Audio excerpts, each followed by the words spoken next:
call it. The doors be open. Orders of the day. Orders of the day. Ordre du jour. Orders of the day. Resuming consideration at second reading of Bill C4, an act to amend the Canada Labour Code, the Parliamentary Employment and Staff Relations Act, the Public Service Labour Relations Act, and the Income Tax Act. Resuming debate on the amendment of Mr. Deltel. Resuming debate. Honorable Député de The Honourable Member for Nickel Belt. Mr. Speaker, bonjour Annie. I welcome the opportunity to speak today on Bill C4 and to ask my fellow members' support. C4 will repeal two bills that have changed the labour relations landscape in Canada, and not for the better. We have said from the start that we believe in doing things differently and in doing things differently.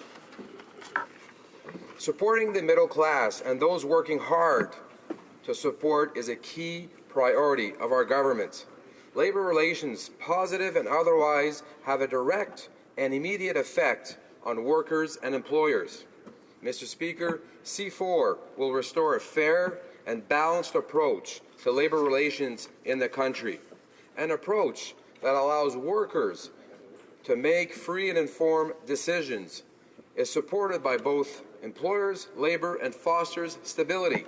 These are fundamental Canadian values, values that should be reflected in how we support Canadian workers. It is an approach we can be proud of, unlike the previous government's, Conservative government's, my way or the highway attitude.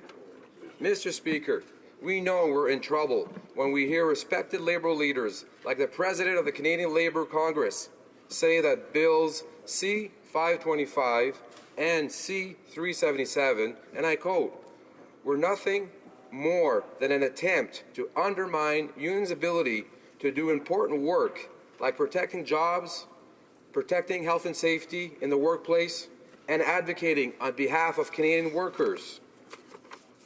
Mr. Speaker, and I quote, second quote, a Northern Ontario area manager of the Carpenters Union, our membership and staff are incredibly happy to hear the federal government has followed through with its campaign promise to repeal these two bills. The introduction of these bills were self-serving and pose no benefit to our members who rely on protecting the rights of the union workers. A third quote, Mr. Speaker, the Canadian Union of Operating Engineers. One of the biggest key points to repeal Bill C-377 and C-525 is for our members' privacy. We are a small union representing 14,000 members. The additional costs associated with making these changes with the new rules will run into around $3 million, an expense that this union cannot afford. We agree with the government and believe these bills should be repealed. Simply put, Mr. Speaker, these bills have undermined labour union and labour relations in this country. Bill 377 creates unnecessary red tape for unions and could put unions at a disadvantage during the collective bargaining. Bill C-525 makes it difficult for employees to unionize and easier for bargaining agents to be certified. Therefore, they trust the government's plan to ensure Canada's labour laws best serve employees and employers. As a past union member myself, I understand how unions strengthen communities. They help create a safer workplace, better working conditions, and help recognize the need for work, health, and safety committees. I look forward to meeting every organized labour in my riding Nickel Belt and Greater Sudbury to hear, to listen, and understand the issues, because I recognize the important role that unions play in protecting the rights of Canadian workers in helping the middle class. Unions play an important economic role, and I encourage companies to grow and prosper. They trust that unions can be productive and the relationship between employees and employers, and therefore we should trust the unions movement in a fair and balanced way. While unions are required to share a great deal of information about their operations, employers are not. An organization who doesn't follow the rules would be fined $1,000 a day and up to $25,000. Why would a requirement like this be imposed on a labour organization and no one else? these bills single out and attack labor in Canada for no fair reason. Il s'agit d'une pratique. This is a discriminatory practice against unions. And as for Bill C-525, the same is true. This bill replaces the card check system with a mandatory ballot system. Therefore, unions are no longer automatically certified when the majority of workers sign their cards, and this complicates the task of workers who want to unionize. Not only does this bill make it more difficult for unions to receive certification as bargaining agents, but in addition, it is easier for them to lose their certification. So we are wondering how this situation can be beneficial to anyone, because obviously everyone loses out. It was our duty to turn the tide, and we are acting in the interest of all. We want to help the middle class, not hurt it. We are convinced that the reform of labor policy must be achieved through significant dialogue between unions, employers, stakeholders, provinces and territories, and the Canadian public. And we are walking the talk. Repealing Bills C-377 and C-525 is the right thing to do. It is an informed decision that will reestablish a balanced and fair approach in the world of labor relations. Mr. Speaker, these two bills are simply solutions to problems that don't exist. That is why I urge all the members of this House to support Bill C-4. It is in the interest of all Canadians. That you think about what labor unions do for Canadians. I ask you think about working Canadians trying to make a living and raise their families.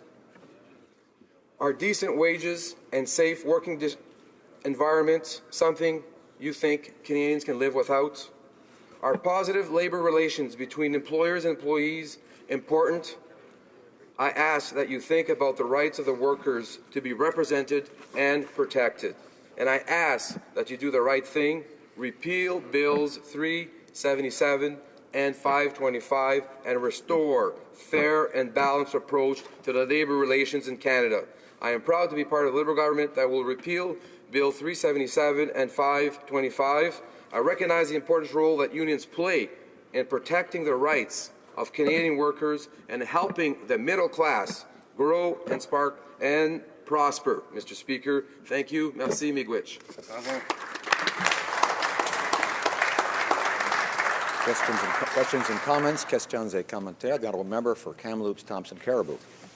Thank you, Mr. Speaker. And I really do have a two-part question. And I think, number one, does the member also believe that our provincial counterparts, many British Columbia and others, have a system where there is a right to a secret ballot? Does he believe they're wrong and they need to repeal the legislation because after all these years, it's been terribly unfair to the system? So I guess that's part A. And part B, does he believe that it's fair that to go back to a system, let's take a workplace of 20 people, you have 11 people sign a card, automatic certification, 9 people might not even know what's happening. Can he say that that's fair to the workers? And I would really like to hear the answer both to provincial and to individuals. The honourable member for Nickel Belt. Thank you, Mr. Speaker. Clearly, we've heard, and I've heard from many, many unions across the country and in my writing, many members that look at that this law here that was in place for C-25 and 377 is very different than some of the other provincial legislations in place. We have to repeal this bill to restore the fairness and balance in the labor movement, Mr. Speaker. Thank you. Questions and comments. The honourable member for South Okanagan, West Kootenay. Thank you, Mr. Speaker. As I'd like to thank the member from Nickel Belt for his good speech on this. And of course, here in the NDP, we really support this bill. It's a good first step.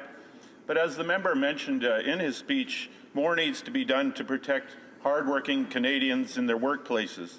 And I'd like to ask him to expand on his comments about health and safety concerns, and would ask him when the government will enhance these provisions for our public sector employees. The honourable member for Nickel Belt. Thank you, Mr. Speaker. Thank you, the honourable member, for the question.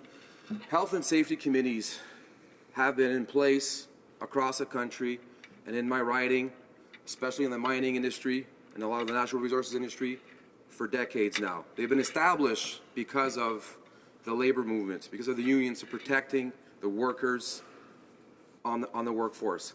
It's very important, and we have to look at strengthening the laws. I agree with that, and something that we're going to look forward and bring forward with the government. Thank you, Mr. Speaker. Questions and comments? The honourable member for Louis Saint Laurent. Thank you, Mr. Speaker. I'd like to thank my colleague for his very interesting speech in both languages. I appreciate that even more. That being said, Mr. Speaker, I am just wondering, all the members in this House were elected by secret ballot. So how can we be opposed to a secret ballot? The Act provided for a secret ballot that was very specific. For example, measures to dissolve the union. That is part of democracy. There is nothing stronger, democratically speaking, than a secret ballot. That gives more authority to the very creation of a union. So, Mr. Speaker, how can a member duly elected by secret ballot be against the principle of a secret ballot? For Nickel Belt. Thank you, Mr. Speaker. Thank you, the honourable member, for the question. Once again, here's examples of the Conservative Party twisting the reality to benefit their ideological view. This is not shared by the Canadian public. Labour has long been supporting workers here across the country, and the honourable members know I can mention other associations like the Police Association, the Firefighters, the Teachers Union, bricklayer, other unions that are supporting repealing this bill.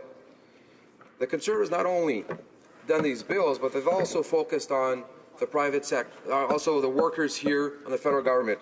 Our precious assets is our workers here within the federal government, and we need to protect them, and we need to look at this, and the Conservatives are in opposition because of some of these changes they've made.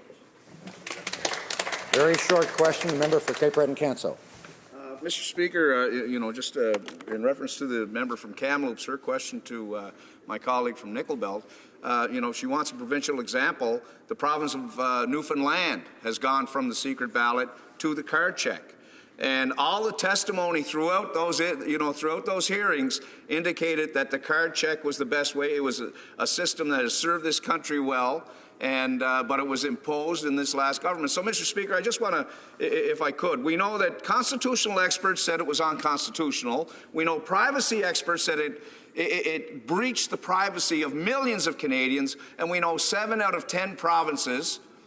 The wife of the Speaker spoke against it. I'll just throw that out. Representing 80% of the population. Does my colleague agree? They were both ridiculous pieces of no good, uncalled for legislation that we're repealing with C4. Point of order, the honourable member for Sherwood Park, Fort Saskatchewan. Mr. Speaker, there is a convention in this place of respecting the Speaker's neutrality, and the implication by the member that the Speaker would have a bias on this particular issue is totally inappropriate. I think should be withdrawn. I'm not sure that that the point of order is one where I can require the member to withdraw the comment. However, I do wish to say that I appreciate the intervention and the help of the member for Sherwood Park, the honourable member for Sherwood Park, Fort Saskatchewan, and I think he has a point. The member for Nickel Belt. Thank you, Mr. Speaker. Thank you for the honourable member for the question. Yes, definitely, when we spoke with many of the labour movement, the unions, repealing this bill is a right thing to do to restore fairness and balance in the workplace. And I'm proud to be part of the Liberal government that's taking action immediately to repeal these 2 bills. Thank you, Mr. Speaker. Resuming debate, the honourable member for Sherwood Park, Fort Saskatchewan. Thank you very much, Mr. Speaker. And I do understand that some accommodations were made with the other side to allow me to speak at this time, and I very much appreciate that. I'm rising today to speak about Bill C-4, a bill that makes very substantial changes to our labour relations environment. But for the purposes of my speech today, I want to focus on one specific element of this bill, and that is the issue of the secret ballot. I believe in the importance of a secret ballot. And on first blush, it would seem perhaps odd that here we are in 2016 in the Canadian House of Commons with our long history of respecting freedom, human rights, the rule of law, democracy, and yet that it is necessary in 2016 to make arguments about the importance of a secret ballot. Frankly, we thought the argument on structural deficits had been won in the 1990s, but we thought the argument for the secret ballot had been won in the 19th century. And yet this government's actions force us to again make arguments which to many perhaps seem rather obvious about how appropriate, how essential allowing people to vote in private without someone else's scrutiny are. It is 2016, but I'll say, unlike our current Prime Minister, I have more to say in favor of social improvement than simply stating the current date. So we have different systems for union certification. The context we're talking about the secret ballot in today is, of course, union certification. We favor a secret ballot. We favor the idea that people should be able to express their political views in privacy without scrutiny from other people. We think that's a good general principle of democracy. But in this particular case, at least, the government and our colleagues in the NDP think differently. They favor a card check system, which involves, of course, a certification process where people are asked to sign on in a sort of semi-public way. Someone goes and asks them to sign on. Those cards are collected, and then certification happens automatically based on that card check process. So this, in my view, very much resembles the sort of 19th century public balloting system and has many of the same problems. What are the substantive reasons why a secret ballot is important? Well, I'll start by talking about a right to privacy.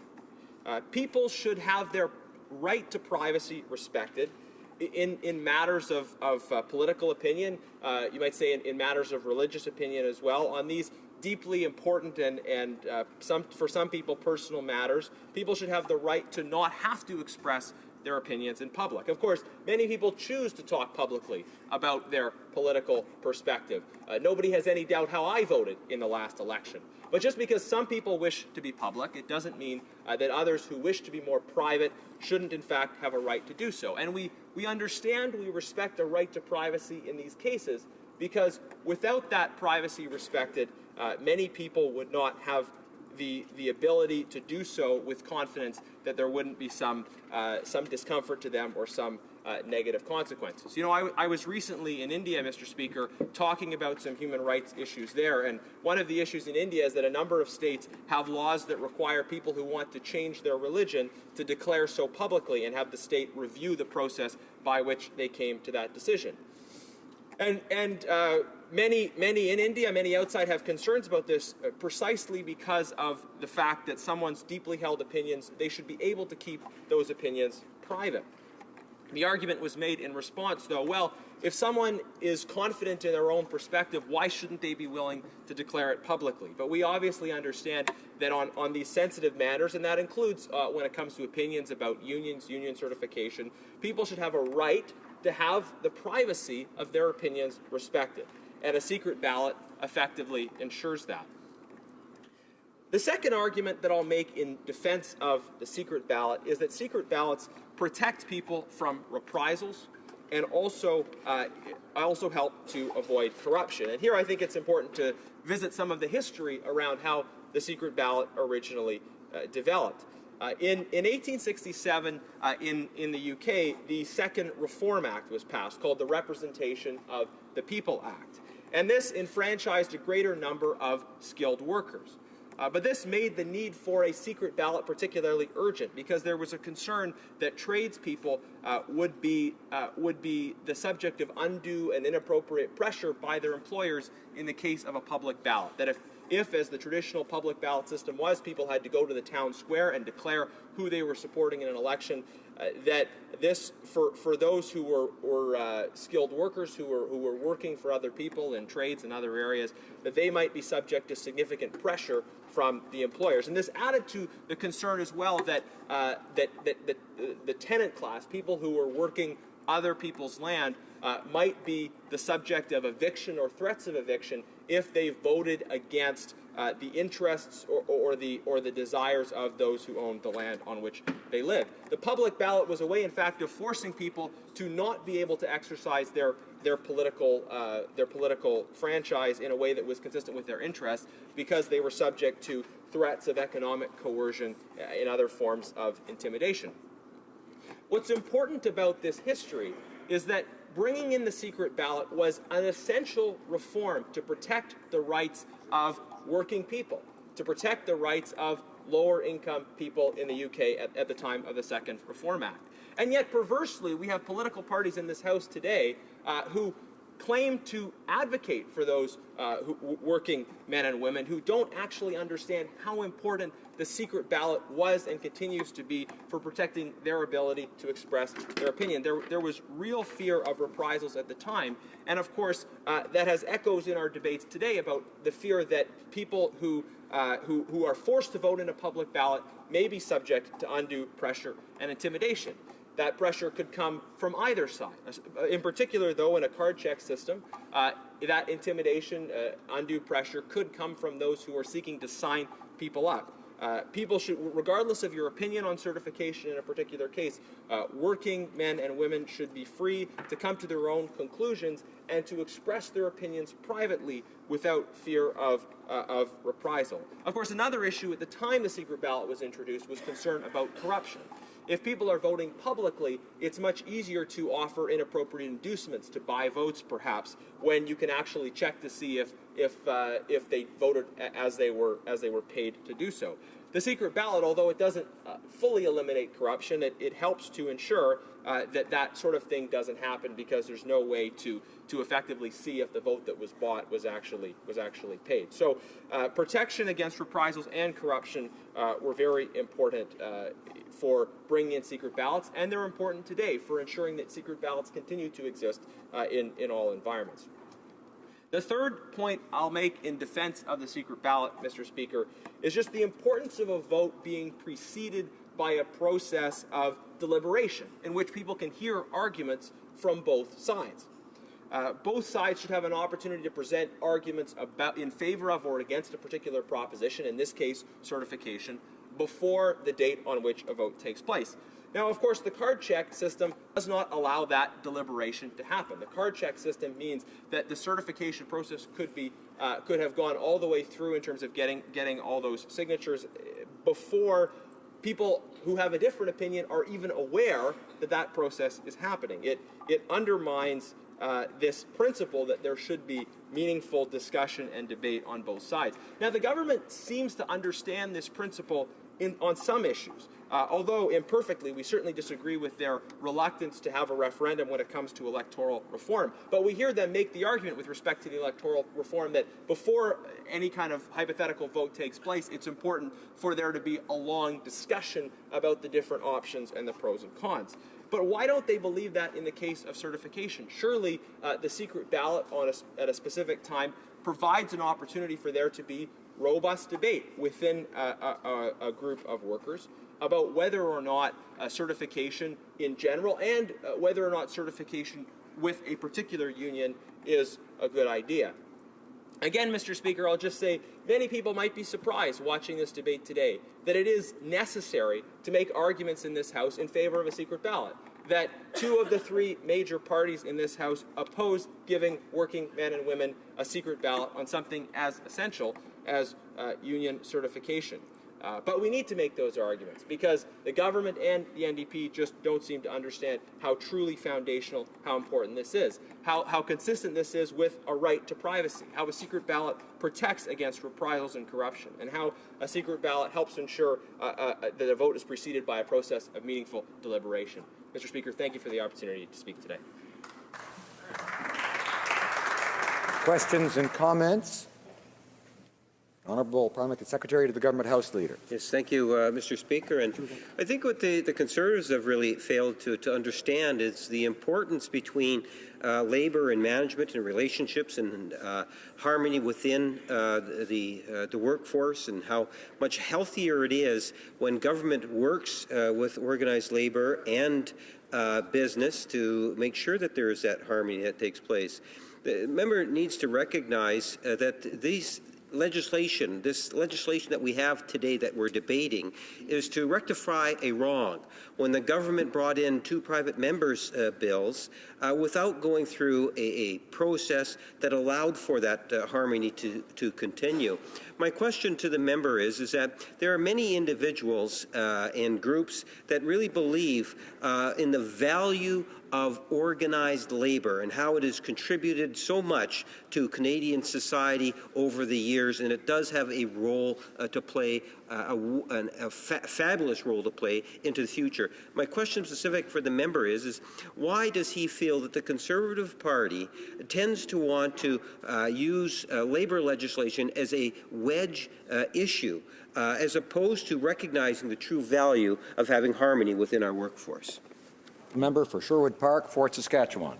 Mr. Speaker, it's evident when we have this discussion about these issues that the Liberals want to speak in broad strokes about harmony, about the value of organized labor, and these are things that we agree with on this side of the House. We agree with the importance of harmony. We believe that organized labor has value, but the member did not address, and most of the speeches I've heard from the side opposite do not address the specific provisions in the bill. Yes, it's all well and good to talk about these nice words like harmony and working together, but let's talk about what is actually in the bill, because this bill takes away the assurance of a secret ballot. It takes away the assurance that working men and women can vote in the privacy of a secret ballot and not be subject to undue pressure that is associated with a public ballot. So I wish the members, instead of just relying on nice words, would actually look at the substance of the bill and consider the arguments that have been made. Questions and comments? The member for Regina Louvain. Thank you, Mr. Speaker. Mr. Speaker, I'd like to thank the member for Sherwood Park, Fort Saskatchewan, for a very eloquent speech and a very interesting history lesson.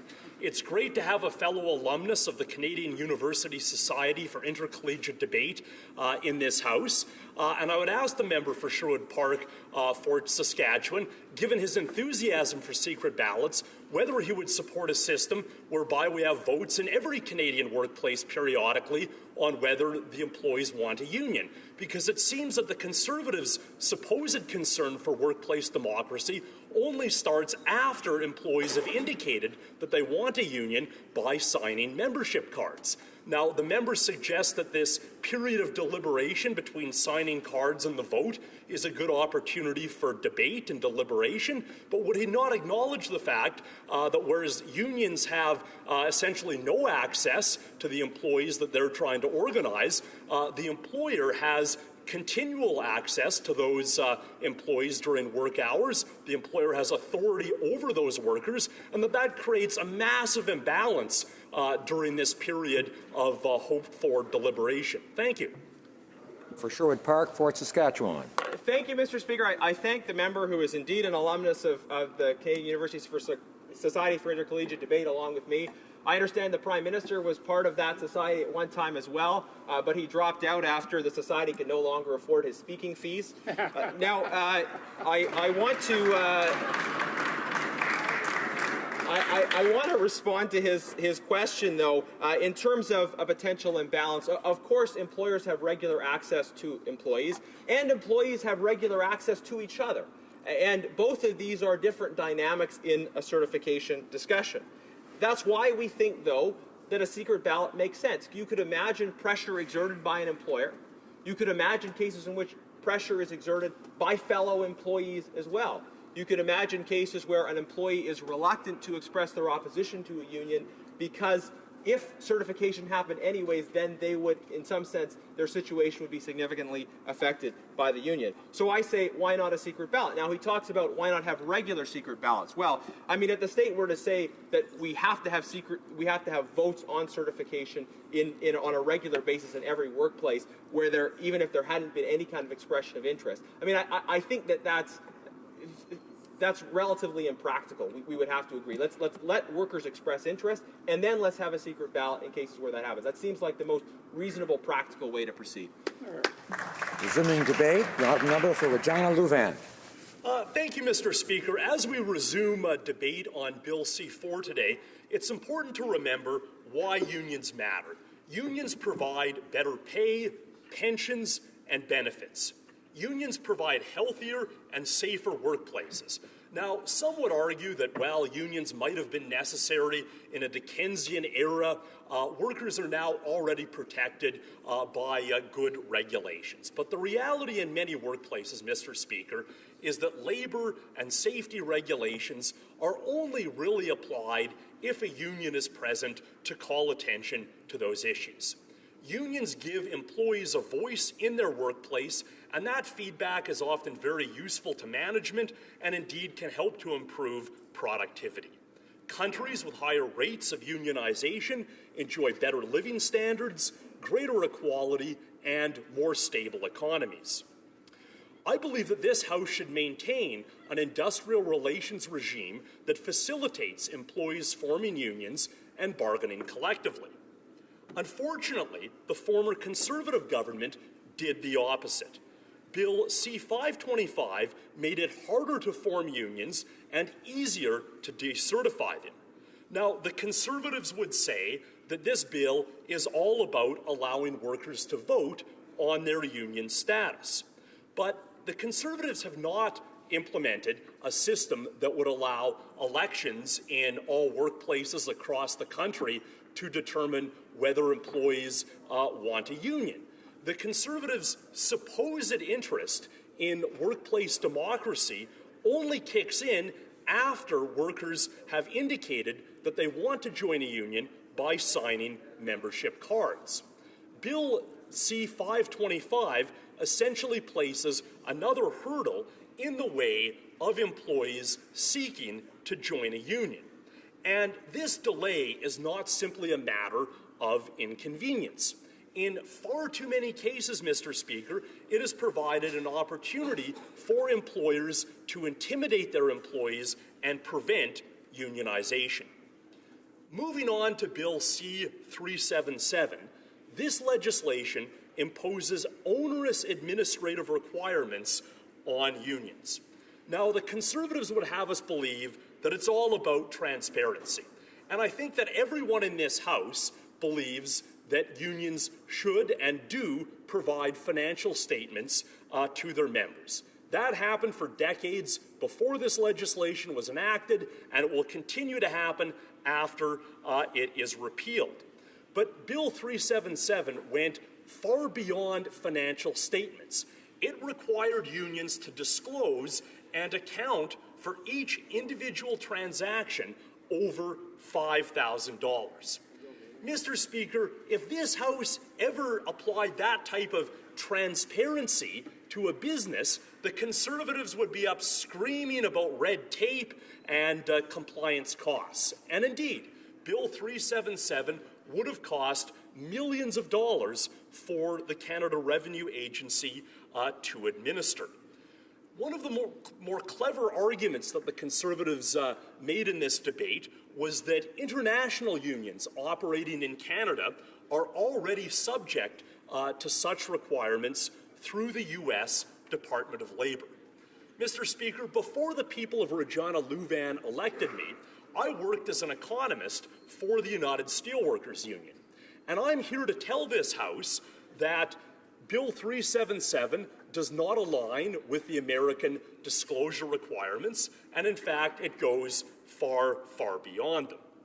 So, I am very happy to vote in favor of Bill C-4, but simply repealing the most egregious Conservative attacks on working people is not enough.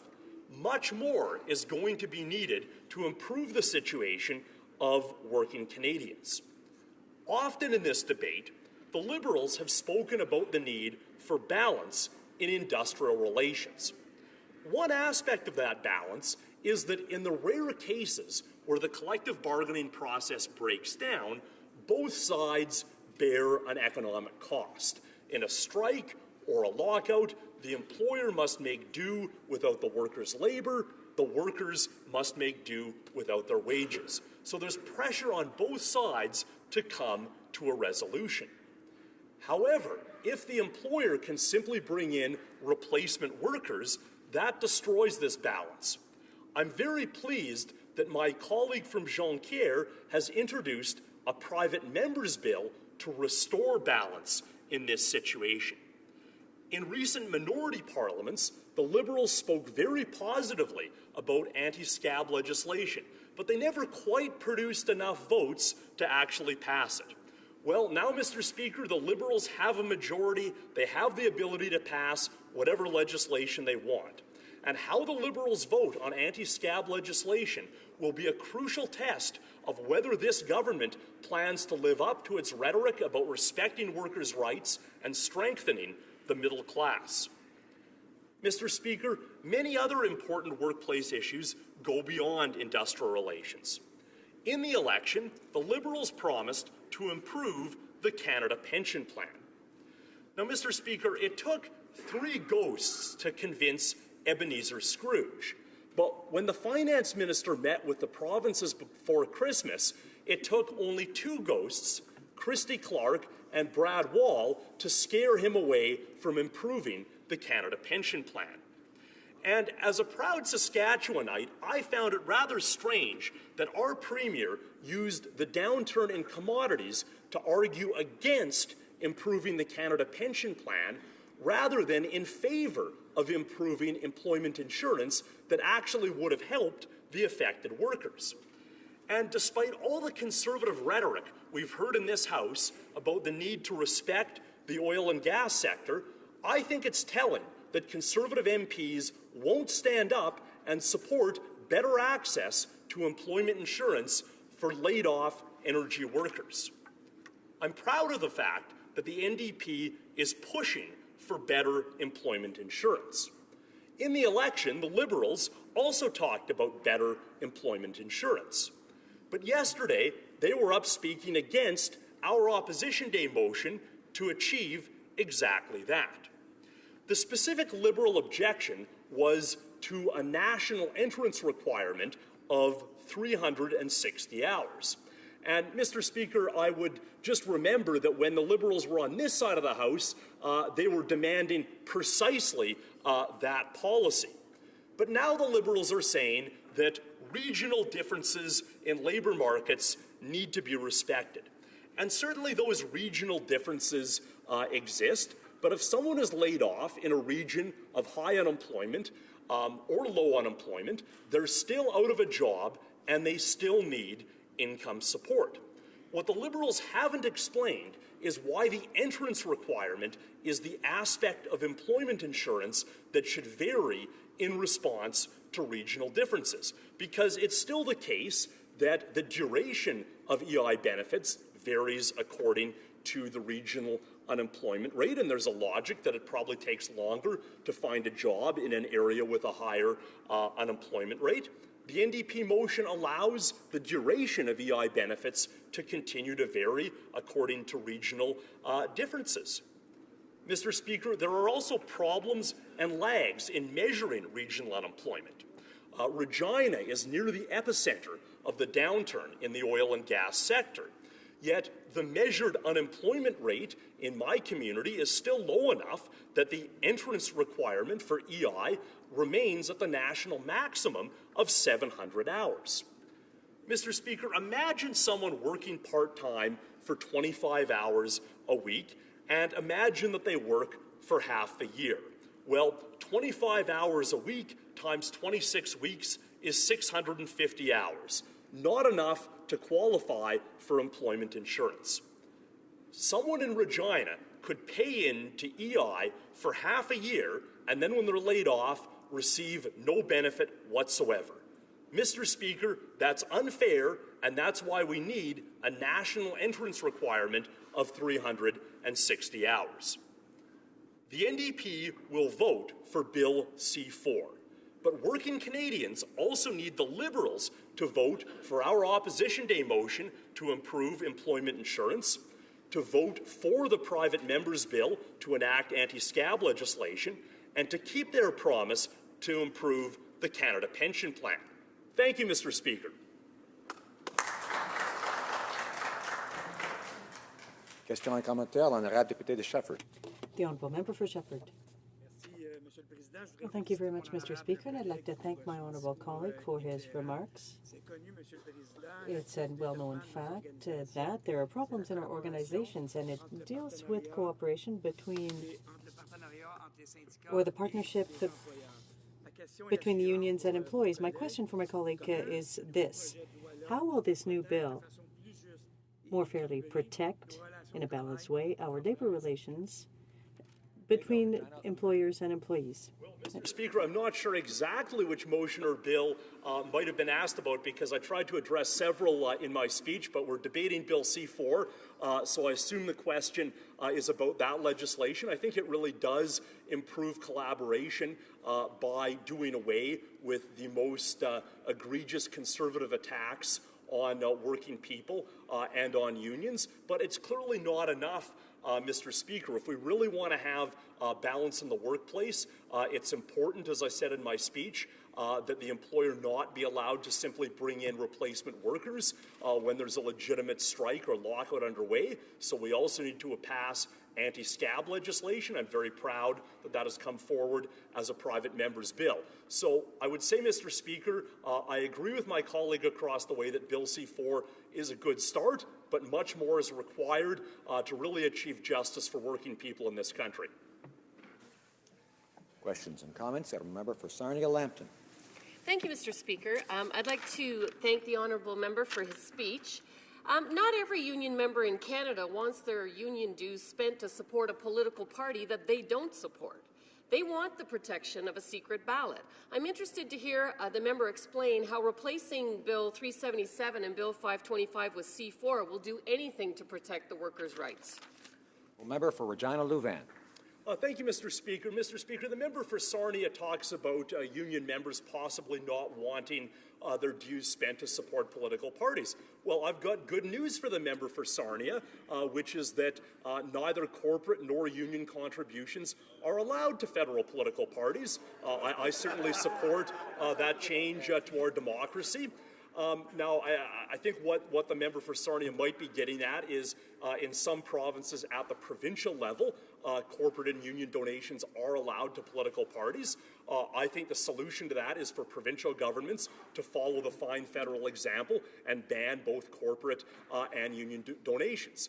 But if we are in a jurisdiction where those sorts of contributions are allowed, then the important thing is to just have a democratic process within the union to determine how funds are spent and whether and how they're contributed. And I think that's the appropriate way for workers to be able to defend their interests in the democratic process. Thank you. Questions and comments? The honourable member for Saskatoon Grasswood. Speaker, I think I'll refresh the member of Regina Louvain's memory in the House. As 3 times during the federal election, we saw union members line up behind the leader of the Liberal Party for selfies. Many of them were paid. Excuse me. Point d'ordre.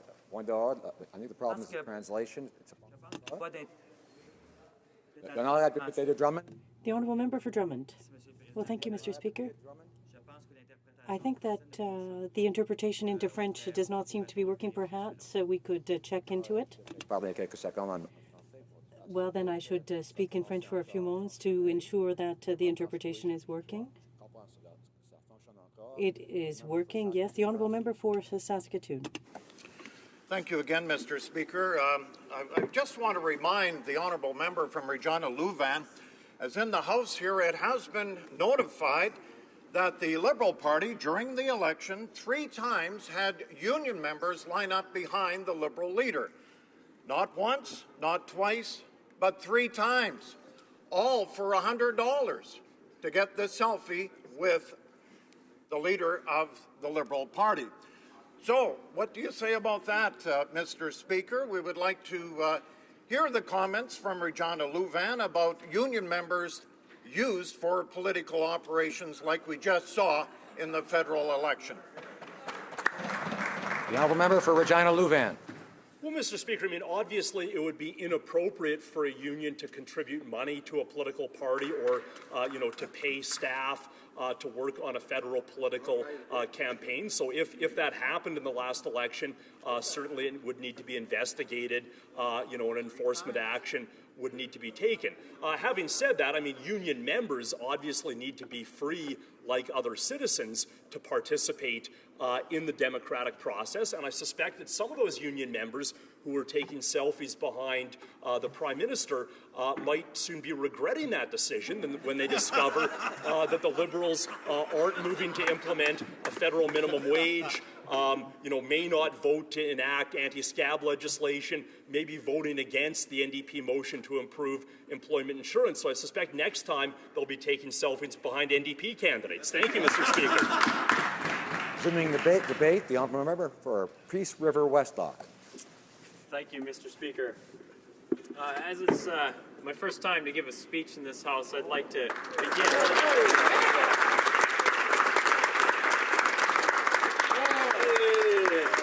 I'd like to begin by thanking, first of all, my wife and children for being solid support behind me.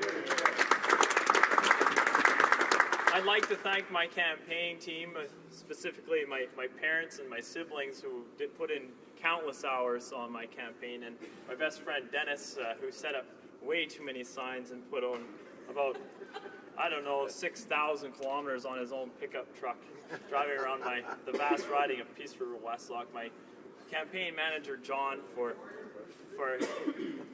helping me to win this seat. So it was a spirited campaign, and I appreciate their help. Mr. Speaker, I stand today to address the issue of union transparency and employee voting rights. If left as it is, Bill C-4 will repeal two pieces of legislation that workers across Canada have fought hard to achieve. Unions, employers, and most importantly, the employees have all expressed their belief that the certification and decertification of unions should be determined in a free and democratic manner. Our country is founded on this same principle, that those who are governed have the right to make their choice by secret ballot, a method that removes fear and ensures that the worker is free of intimidation both from employers and unions. The Liberal Party wants to reverse this. They are willfully ignoring workers across Canada who have stated that they want, namely, the right to vote in secret. Mr. Speaker, all of us here in this House represent a group of constituents. We are here by their consent, by their vote, which was cast free of harassment according to their conscience. How can the Liberal Party not allow workers across Canada this same right? Before the Employees' Voting Rights Act came into force, union certification was heavily weighted in favor of unions. A trade union was automatically certified if a majority of the employees simply signed a membership card. This is a process that lent itself to manipulation and abuse. Without a secret voting system in place, both employers and unions held a position of power over the employee. The Voting Rights Act changed that. It put unions and workers on a level playing field. Union certification is now done according to the free and secret votes of a majority. Employees make their decisions through the privacy of a secret ballot and are less subject to intimidation. Prior to the Act, a 35% threshold was needed to create a union in a federal jurisdiction. Interestingly enough, a 50% threshold was needed to decertify a union. Under the Voting Rights Act, a 40% threshold was set to trigger a vote either way. The Act successfully put equal weight in both certification and decertification process, giving workers the right to determine whether or not their workplace should be unionized. If the Liberal Party wants to repeal this Act, they will strip democratic right away from our nation's workers. Clearly, the Liberals believe that unions' demands take precedence over workers' rights. Mr. Speaker, to expand on this topic, I have a number of concerns. Many members of this House will agree that historically, around the world, positions of power can give rise to the abuse of power. Without checks and balances, workers' rights are, without exception, open to abuse. This is the reason why democratic governments worldwide have legislation in place governing certifications of unions. Preventing abuse of power is not a new concept. In the United States, at the federal level, they use secret ballot voting to determine union certification. The unions themselves use secret ballot voting as a means of electing their union leaders. Polls among union and former unionized employees have consistently shown 83 to 89% support for the secret ballot voting. This system is a widely accepted method of determining certification. Why does the Liberal government want to repeal the law that keeps Canadian workers free from pressure, manipulation, or intimidation from unions or employers? It is interesting to note, Mr. Speaker, that 5 provinces already use secret ballot to determine certification. If the Liberal government repeals the Voting Rights Act, federally regulated workers will once again have fewer democratic rights than their provincial counterparts. Who wins in this scenario? Before the Voting Rights Act existed, union organizers and management held an unfair advantage over Canadian workers. If this law is repealed, it is a Canadian worker who loses. Anytime a democratic right is repealed, it is our nation as a whole who loses.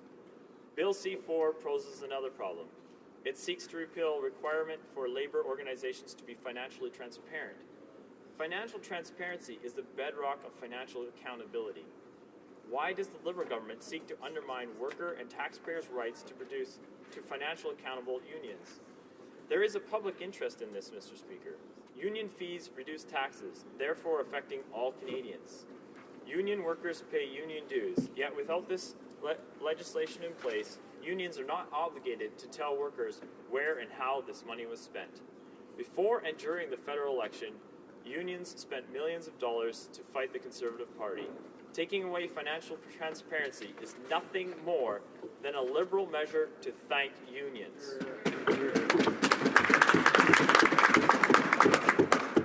And again, who is the biggest loser if this law is repealed? The worker, the taxpayer, and our country. We are a nation that demands financial accountability of our federal government, our provincial and municipal governments, and our charities. Unions enjoy a wide range of tax benefits, and this special treatment impacts all Canadians. I am sure each member of this House would stand by and proclaim the belief in the principles of transparency, accountability, and democracy. Yet, with this bill, the Liberal Party does the exact opposite. Let me be clear, this law does not regulate the activities of unions, nor does it mandate how they spend their money. It does not violate any of the rights guaranteed by the Canadian Charter of Rights and Freedoms. What it does do is ask for limited disclosure of salary, benefits, and paid time spent on political activities. In short, it is the voice of the workers asking how the union spent their money. Financial transparency legislation for unions is not new. The United States, the United Kingdom, Australia, Germany, and France all have this legislation in place. The Canadian labor organizations headquartered in the United States must already disclose financial information to the American government, and transparency is a deterrent. Transparency is a deterrent. It is a means to keep abuse in check. It is a way to protect against corruption. Quite frankly, the fact that some unions and the Liberal Party wish to repeal this law leads me to question, why? What are they hiding? It may be in the interest of this House to know that in the United States, a similar piece of legislation led to more than 900 criminal convictions for inappropriate and fraudulent activity. Unions in Canada receive public benefits. The taxpayer has a right to know how their money is spent. Union members have a right to know how their union dues are spent and whether or not they are spent wisely and effectively. Currently, this is the case. If Bill C-4 goes through as it is, Canadian workers and the taxpayer will suddenly be left in the dark. Financial transparency is a good public policy. Secret ballot voting is a democratic right. Fellow colleagues, Bill C-4 is flawed. It seeks to repeal what Canadian workers and taxpayers have fought to put in place. Members of this House should remember that these same workers and taxpayers are the ones who chose you to represent them here in this House. I ask for you to vote against this bill. When the rights are stripped away from Canadian workers, we all lose. Thank you, Mr. Speaker.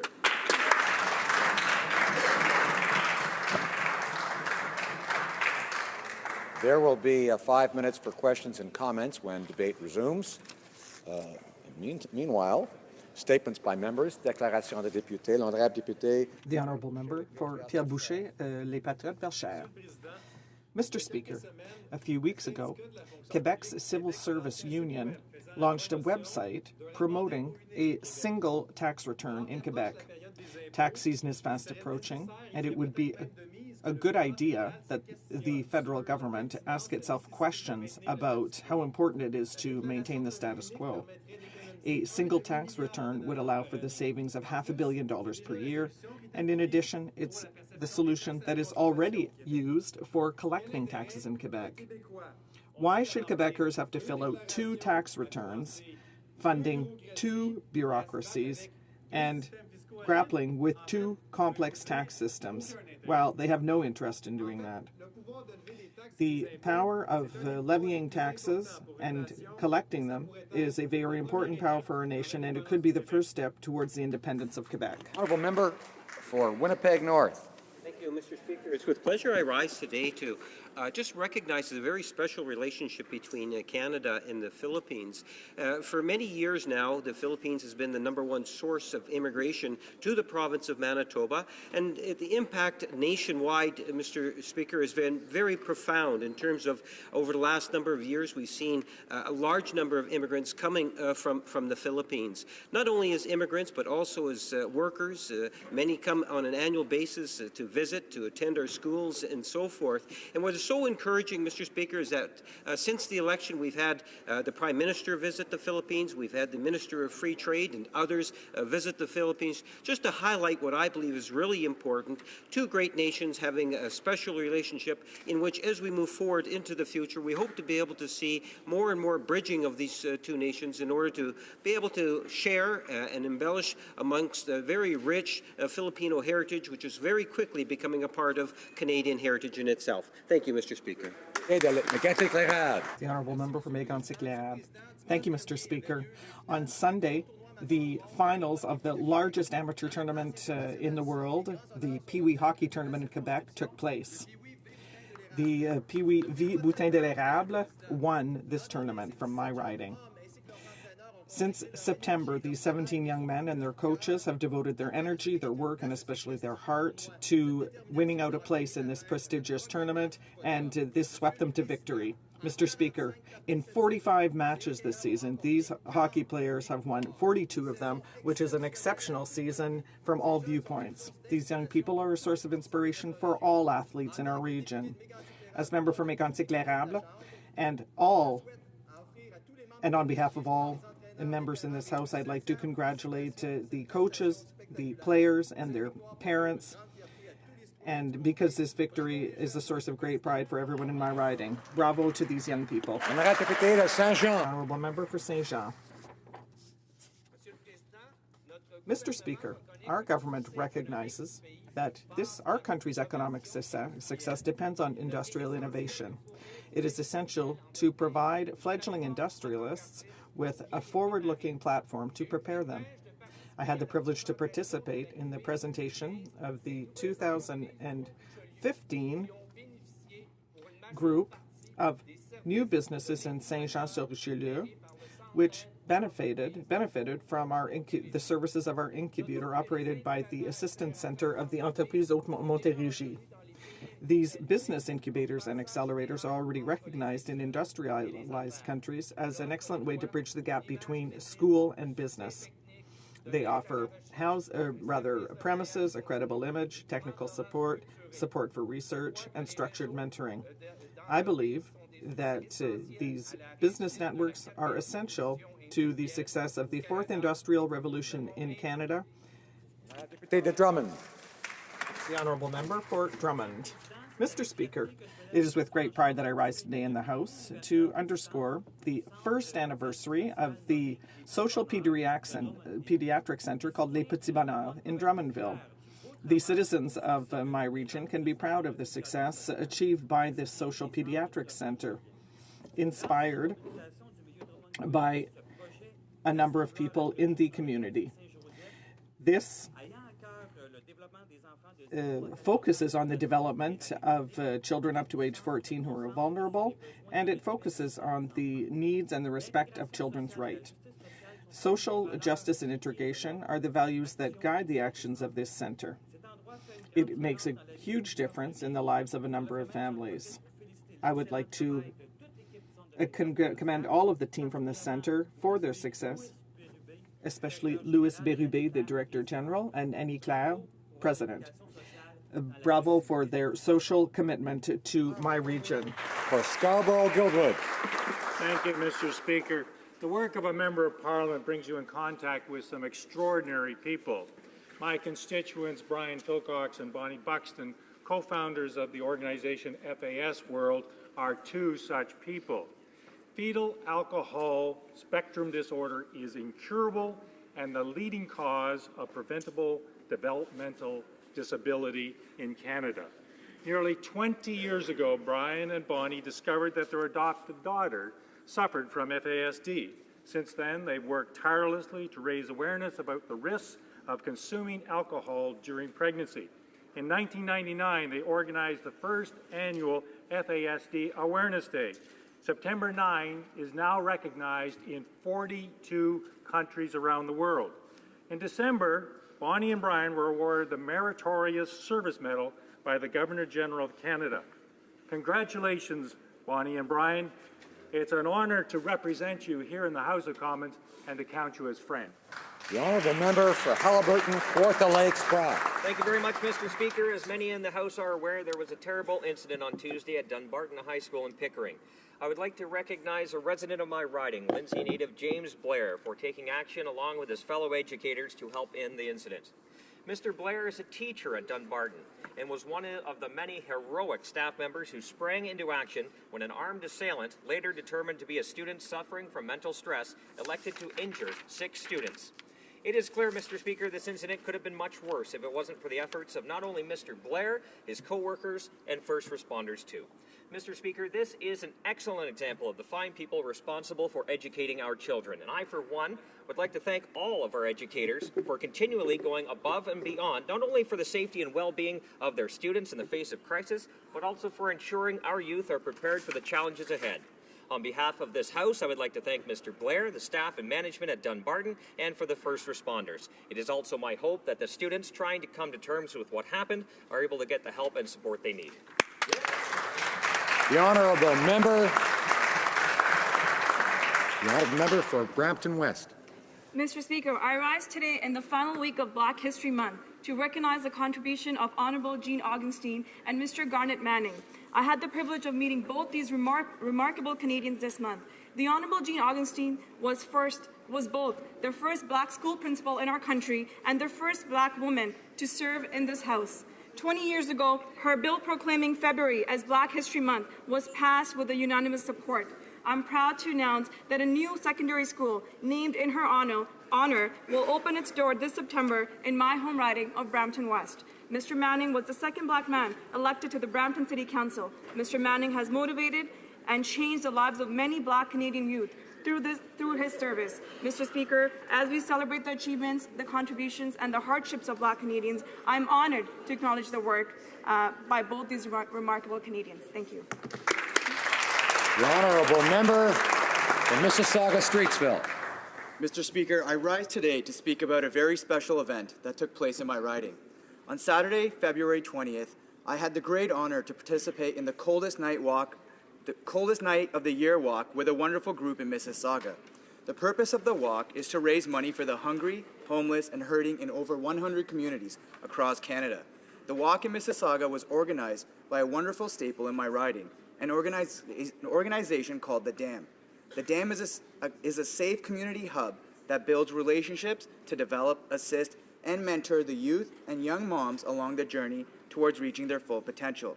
The coldest night walk in Mississauga consisted of 200 walkers and raised over $41,000.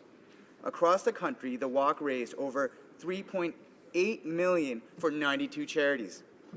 I'm so proud to have taken part in this fantastic walk for such a great cause. Mr. Speaker, I ask that all members of this House join me in commending the fantastic work done by the Dam and the exciting outcome of the coldest night of the year walk. The honourable member for Charlebourg-Saint-Charles. Mr. Speaker, please note that I have an immense respect for the Minister of National Defence as a veteran. However, whereas no one understands what they are doing, the Liberals are very secretive. I asked the minister this week whether Canada was at war, and he responded, "I don't understand the member's question." Then I tried to have him tell us whether we were in combat or not, and he said this was a non-combat mission, but we're in a conflict zone, and I would like to say that we're not the principal combatants. In addition, after 4 long days of debate in the House, we still haven't heard any intelligent response regarding the withdrawal of the CF-18s. This is a high-risk mission for soldiers, but they're denying that we're combating ISIL. And now they want our troops to combat in Libya, whereas the recommendations are not to go. Mr. Speaker, that is the height of confusion in this House. For Richmond Hill. Mr. Speaker, today I rise in this House with a heavy heart. I recognize the passing earlier this month of Robert Waldeer of Richmond Hill.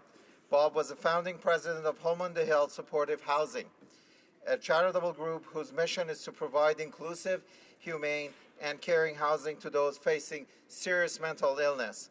Home on the Hill has also developed a successful mental illness lecture series and a family support and self-care group. Bob led Home on the Hill through its creation and growth over the past 5 years. In fact, just before his passing, Bob and other members of Home on the Hill met with representatives of York Region Housing to discuss the acquisition of units at the community hub at Crosby and Young. He was a husband, father, community activist, and a visionary with a strong desire to give. On behalf of everyone in Richmond Hill, I want to thank Bob for his tremendous passion and dedication. I offer my condolences to the Richmond Hill community and entire Waldeer family. May his legacy live on through the countless lives to be improved through his Home on the Hill. Thank you. The honourable member for Nepean. Thank you, Mr. Speaker.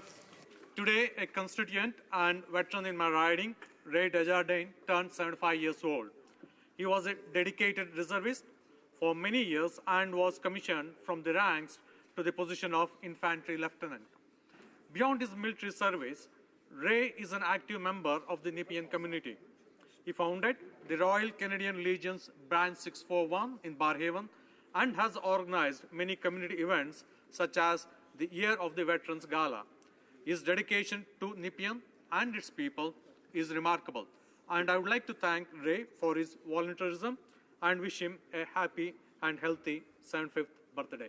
Thank you. The honourable member for Edmonton Riverbend.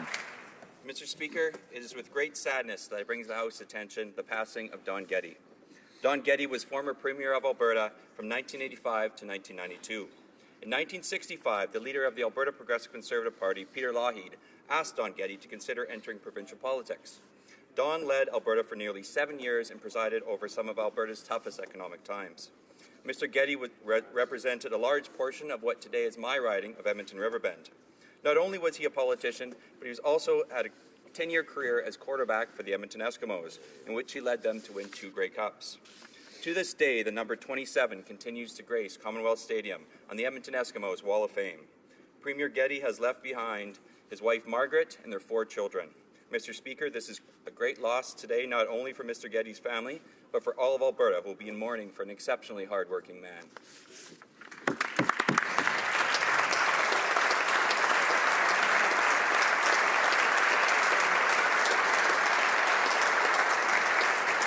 Honourable député de Nickel Belt.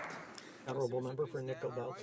Thank you, Mr. Speaker. The many men and women in Nickel Belt and Greater Sudbury who belong to an organized labour union. As a past union member myself, I understand how unions strengthen communities.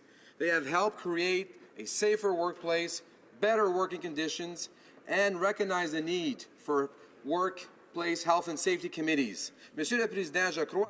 Mr. Speaker, I believe that unions play an important role in the economy of today and encourage the growth of businesses.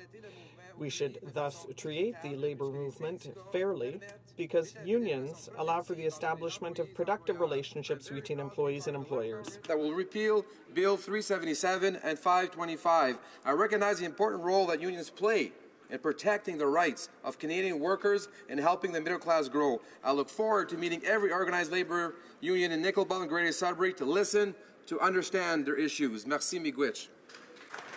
The honourable member for Vancouver East. Imagination Collective is one of the many fantastic arts organizations in Van East. I had the pleasure of enjoying their play, Beneath the Service, at Templeton Secondary School in my riding. The play is inspired by the tragic suicide of a First Nations teen in Van East. It realistically presents the real lived experiences of many Indigenous peoples and the impact of residential schools. The play skillfully touches on struggles such as poverty, isolation, culture and gender identity, bullying, and teen suicide. It opens with traditional Aboriginal practices and then concludes with an engaging group discussion with the cast. Now, its directors are transforming the play into an educational program called Building Bridges.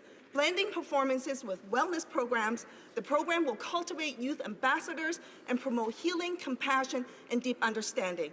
This is a must-see for all students, and I ask the government to support Imagination Collective and bring this play to all schools across the country. The Honourable Member for Renfrew, Nipissing, Pembroke. Mr. Speaker, on February 4th, the Parliament of the European Union passed an unanimous resolution recognizing the Islamic State's attacks on Christians for what they are, genocide. ISIS is guilty of committing human rights atrocities against its opponents, Muslim and Christians alike. ISIS has particularly targeted religious minorities, including Assyrian Christians and Yazidis, who it considers heretics and disbelievers. Thousands of Yazidis have been summarily executed, killed, or in the case of Yazidi women, kidnapped and sold into slavery by ISIS. Hundreds of thousands of Christians have fled Syria amid threats by ISIL. In Canada, the Liberal Prime Minister refuses to join the rest of the civilized world in recognizing the ISIS campaign against Christians and other religions minorities as genocide. The silence is deafening. Why doesn't the Prime Minister think Christians and other religious minorities are the right kind of refugees?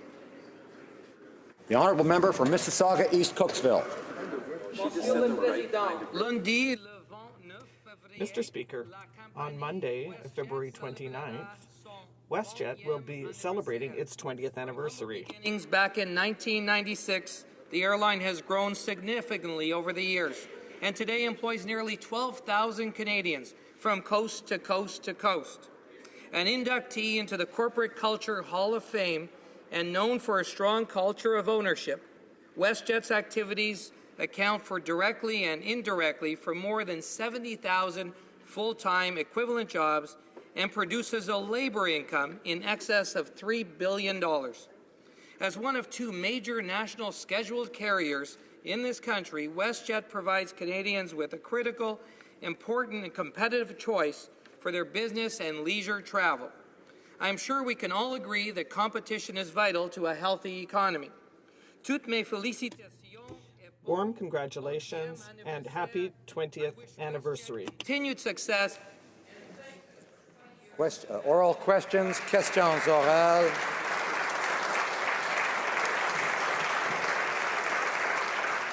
Questions orales, oral questions. The Honourable Member for Calgary, Midnapore.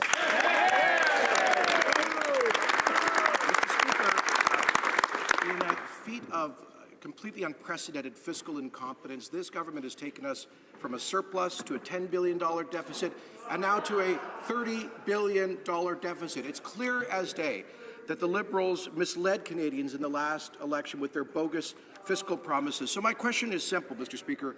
Why did the Liberals hide the truth about their agenda to massively expand the cost of government and to run huge and growing deficits? The Honourable Parliamentary Secretary to the Minister of Finance. So let me salute my family, which is in the gallery today, and let me go.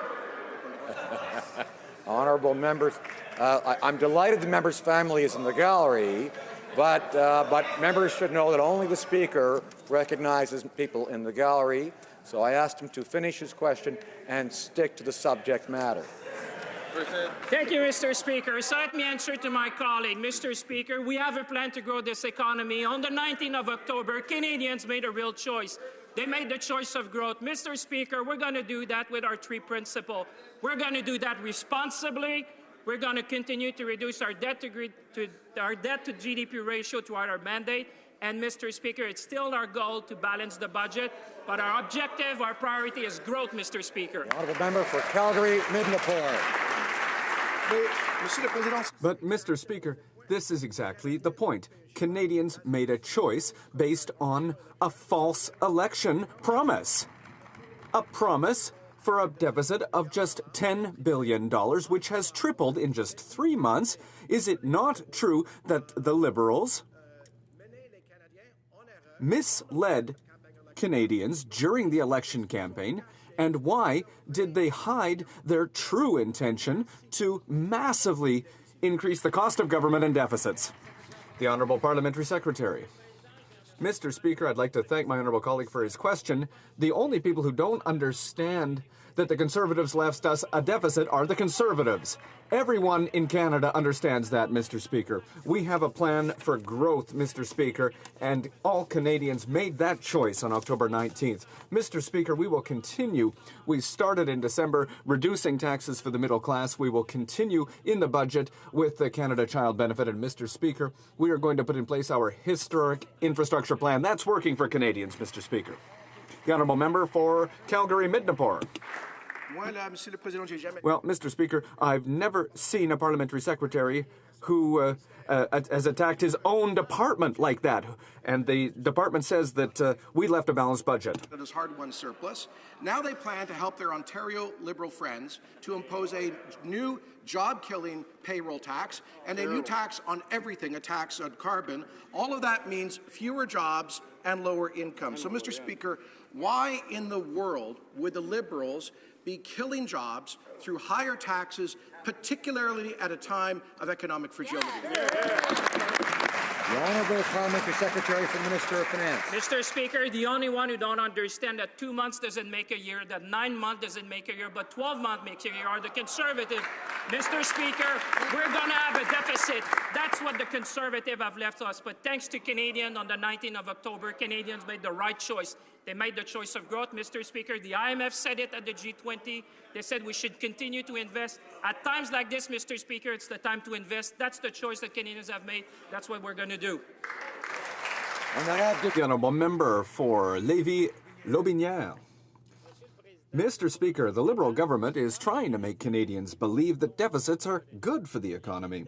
It's clear that this Prime Minister has never had to balance his own checkbook like thousands of Canadians do every month. Canadian families know that if the government is borrowing money that it doesn't have, that's going to lead us to new and higher taxes. Mr. Speaker, what taxes will go up because of the incompetence of this Liberal government? The Honourable Parliamentary Secretary. Mr. Speaker, I'd like to thank my honourable colleague for his question. We have reduced taxes for Canadians, Mr. Speaker. We did it in December for 9 million Canadians, Mr. Speaker. We will continue with a plan for economic growth. That's what people want in Canada, Mr. Speaker. We'll continue to invest in productivity, in innovation, in infrastructure, Mr. Speaker. At a time like this, when the Conservatives have left us a terrible financial situation, it's time to invest. That's what we're going to do. The Honourable Member for Lévis-Lotbinière. Mr. Speaker, well, that kind of response from the government makes me wonder, these titanic deficits, they don't realize that this is going to sink the country. This Liberal government has no economic leadership, and that's very concerning. We must absolutely avoid structural deficits that are going to lead to new and higher taxes. Mr. Speaker, how much are Canadian families going to have to pay out of their pockets to pay back for the Liberals' mistakes? The Honourable Parliamentary Secretary. Mr. Speaker, I'd like to thank my honourable colleague, and it was the Conservatives who are leading us who are sinking this country, Mr. Speaker. I'll say this again for my honourable colleague. Mr. Speaker, we will continue to invest in the economy. We will do it in a responsible way. We will continue to reduce our debt-to-GDP ratio over the course of our mandate. We have always had the goal of balancing the books, Mr. Speaker, but our priority is growth. That's the choice that Canadians made, and that's what our friends from the other side still don't understand. The Honourable Member for New Westminster Burnaby. Liberals have an appalling appalling record on employment insurance. They took $50 billion from unemployed workers and their families when they raided the EI fund. Then they imposed massive cuts to access. Now, Conservative cuts, of course, made it even worse for those who've lost their jobs, and now less than 4 in 10 unemployed Canadians can access benefits. The Liberals have voted in favour of the following measure before, and they promised to bring it to government. So the question is clear. Will the Liberals create a universal eligibility of 360 hours for all Canadians across the country? The Honourable Minister of Employment. Thank you very much, Mr. Speaker. We are in a process of Canadian consultation. It's important that we hear from people from coast to coast to coast to reverse the mean-spirited changes implemented by the previous government that focused on the EI system helping employers, not workers, in Canada. We're going to change that. The Honourable Member for Saint-Hyacinthe-Bagotte. Mr. Speaker, the Conservatives caused great damage by making cuts to EI for the workers who need it most. In my region and in many regions across the country, in the Maritimes, on the Gaspé Peninsula, our seasonal industries are essential to the economy. But the Liberals, in the past, loudly condemned Conservative EI reforms. Now that they're in power, will the government commit to restoring the 5 additional weeks of benefits for seasonal workers? The Honourable Minister of Employment. Thank you, Mr. President. Mr. Speaker, thank you very much. I'm going to repeat. I'm trying to learn French. Sorry. I'm going to try and repeat that we are in the process of a massive review of the employment insurance system to modernize it so that it meets the needs of seasonal workers, vulnerable workers from coast to coast to coast. And we're in the process, so I'd ask all of you to participate in the EI review that's ongoing. Merci beaucoup. Thank you very much.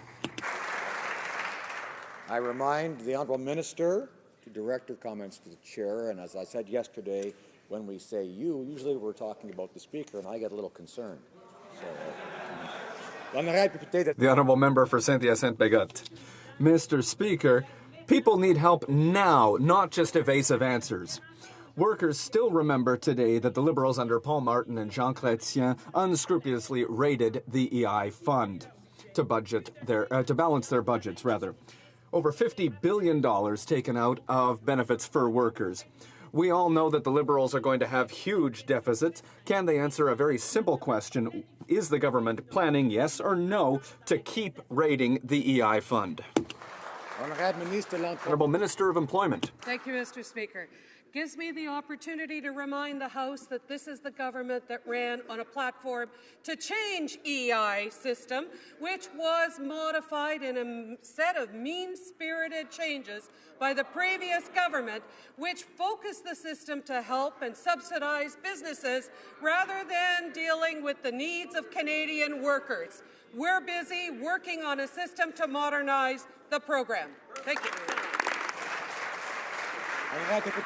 The Honourable Member for New Westminster Burnaby. Not put food on the table for unemployed workers, Mr. Speaker. That's the reality. Now, the Liberals voted for 360 hours in this House, and now they're opposed to that same measure. They promised to roll back all the bad Conservative measures, and now they don't seem to mind too much, a lot of those measures, and they promised to never, ever take money from unemployed workers again, and now they're opposing a House motion that actually forces them to keep their promise. At a time of growing unemployment and growing layoffs, why are they breaking their promises to Canadian unemployed workers?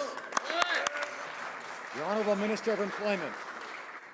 Mr. Speaker, I want to promise the House of Commons and the citizens of Canada that we made a commitment to improve employment insurance, to actually make it a modern system that meets the needs of business and workers, which was a priority that the previous government ignored in their mandate. Thank you, Mr. Speaker. The Honourable Member for Abbotsford. Well, Mr. Speaker, we know that Liberal deficits are skyrocketing, balanced budgets are out the window, and the Prime Minister continues to spend on foreign climate change projects that are costing Canadians billions of dollars. And now we learn that the Minister of Environment has picked a fight with the Premiers of Saskatchewan and Yukon by forcing a harmful carbon tax on them.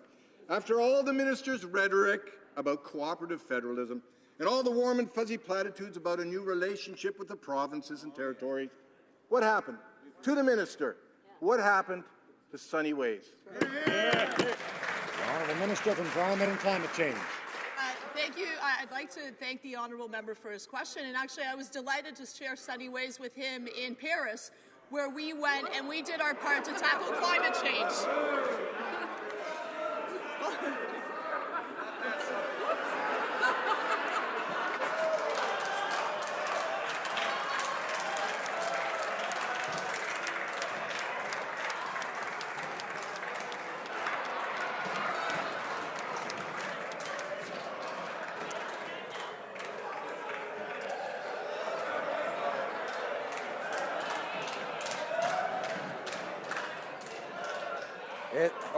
Order. It's so nice. It's so nice to see members getting along so well. But please, let's have a little order. The Minister of Environment has the floor. Thank you, Mr. Speaker. I'd just like to reiterate some quotes for the member opposite, who apparently believes in climate change. So from the CEOs of Shell, Total, and major oil and gas companies. We firmly believe that carbon pricing would discourage high carbon options and reduce uncertainty. We now need governments around the world to provide us with this framework. The Honourable Member for Abbotsford. Well, Mr. Speaker, does the minister not understand that Canadians did not give her a mandate to suck billions of dollars out of Western Canada to spend on Liberal climate change projects? It's clear that the minister's my way or the highway approach to federalism is quickly turning into another national energy plan fiasco. The premiers of Yukon and Saskatchewan have said a very clear no to a harmful carbon tax grab. When will the minister finally do what she promised and listen to all Canadian premiers? The Honourable Minister of Environment. Thank you, Mr. Speaker. We're very delighted that next week that we will be sitting down, the Prime Minister will be sitting down with the premiers from the provinces and the territories to talk about how we're going to tackle climate change together. We believe that we need to be doing this together. The provinces and territories have shown leadership on climate change, and now it's time for us to step on the plate and do something, because the Conservatives did nothing for the last 10 years. The Honourable Member for Fort McMurray, Cold Lake. Mr. Speaker, northern communities are feeling a pressure of a weak economy, a lack of support to the resource sector, and cuts to the territorial transfers. Instead of moving to relieve this pressure, the Liberals have decided to increase it by introducing a carbon tax. Mr. Speaker, we all know a carbon tax is a tax on everything. With businesses failing and people losing their jobs, how does this Liberal government expect Northerners to absorb this tax? The Honourable Minister of Environment. Thank you, Mr. Speaker. We were elected by Canadians to take action on climate change, something the previous government did nothing on. We are going to take action. We are going to be working with the provinces and territories. And in fact, 80% of Canadians will be living in a province or territory with a price on carbon as a result of the leadership of the provinces. We are going to take action, and we are going to do this in cooperation with the provinces and territories. The Honourable Member for Fort McMurray, Cold Lake. Mr. Speaker, in the north, people depend on hydrocarbons. They fuel the planes that bring in the goods. They fuel the trucks that deliver those goods to communities. And they fuel the generators that provide electricity in many of the communities. Using hydrocarbons in the north is a matter of survival, not a luxury. That's right. With the price of goods in the north already much more expensive than the rest of Canada, why are the Liberals punishing hard-working Northerners? The Honourable Minister of Environment. Mr. Speaker, you know what's also happening in the north? The permafrost is melting. You know what happens then? That people's lives are changed. They can't do traditional hunting. Schools are now having to be closed because the ground they're on isn't stable. We need to take action on climate change, and we are going to take action because it's the right thing to do, and it'll also move us to a low-carbon future, create new innovations and new jobs. The Honourable Member for Central Okanagan, Similkameen, Nicola. Mr. Speaker, we were able to build a consensus across the country on the need for a modern and comprehensive agreement on internal trade. We know that the deadline for a new agreement is fast approaching, and the current minister has recently met with his provincial counterparts on this subject. The only thing the Liberals have done since getting elected is to consult, and yes, more consultations. Can the minister confirm that the Liberals are not holding up the agreement by adding new demands, more red tape, or asking for excessive consultations? The Honourable Parliamentary Secretary to the Minister of Economic Development. Mr. Speaker, for the last 10 years, the previous government said that they would act, but actually didn't do anything on internal trade. What we have done, Mr. Speaker, is that the minister has met with his provincial and territorial counterparts. They are working towards reducing barriers, to improving that we'll have more economic growth, will bring prosperity, and we will have a much more innovative economy for the future from coast to coast to coast. The Honourable Member for Foothills. Mr. Speaker, earlier this week, the Saudi oil minister announced that OPEC is willing to ride out this downturn. In fact, they are hoping that this will force competitors like Canada right out of the business. With thousands of jobs being lost in Alberta and Saskatchewan, this Liberal government is content to continue to have foreign oil flow into eastern refineries. When will this Liberal government, Mr. Speaker, stand up, show the courage to approve and allow critical infrastructure like pipelines that create jobs? The Honourable Parliamentary Secretary to the Minister of Natural Resources. Thank you, Mr. Speaker, and I thank my colleague for the question. We have said many times in this House, we feel for the families of the oil resource-producing provinces in this country and the hardships that they're going through. There are things that we do not control that other countries make decisions on, and the global commodity prices are affecting all of us. We will continue, as we have said, to allow the National Energy Board to complete their very robust process, and as that process continues, we'll be happy to inform my colleague as it progresses. Thank you. The Honourable Member for Cowichan, Malahat, Langford.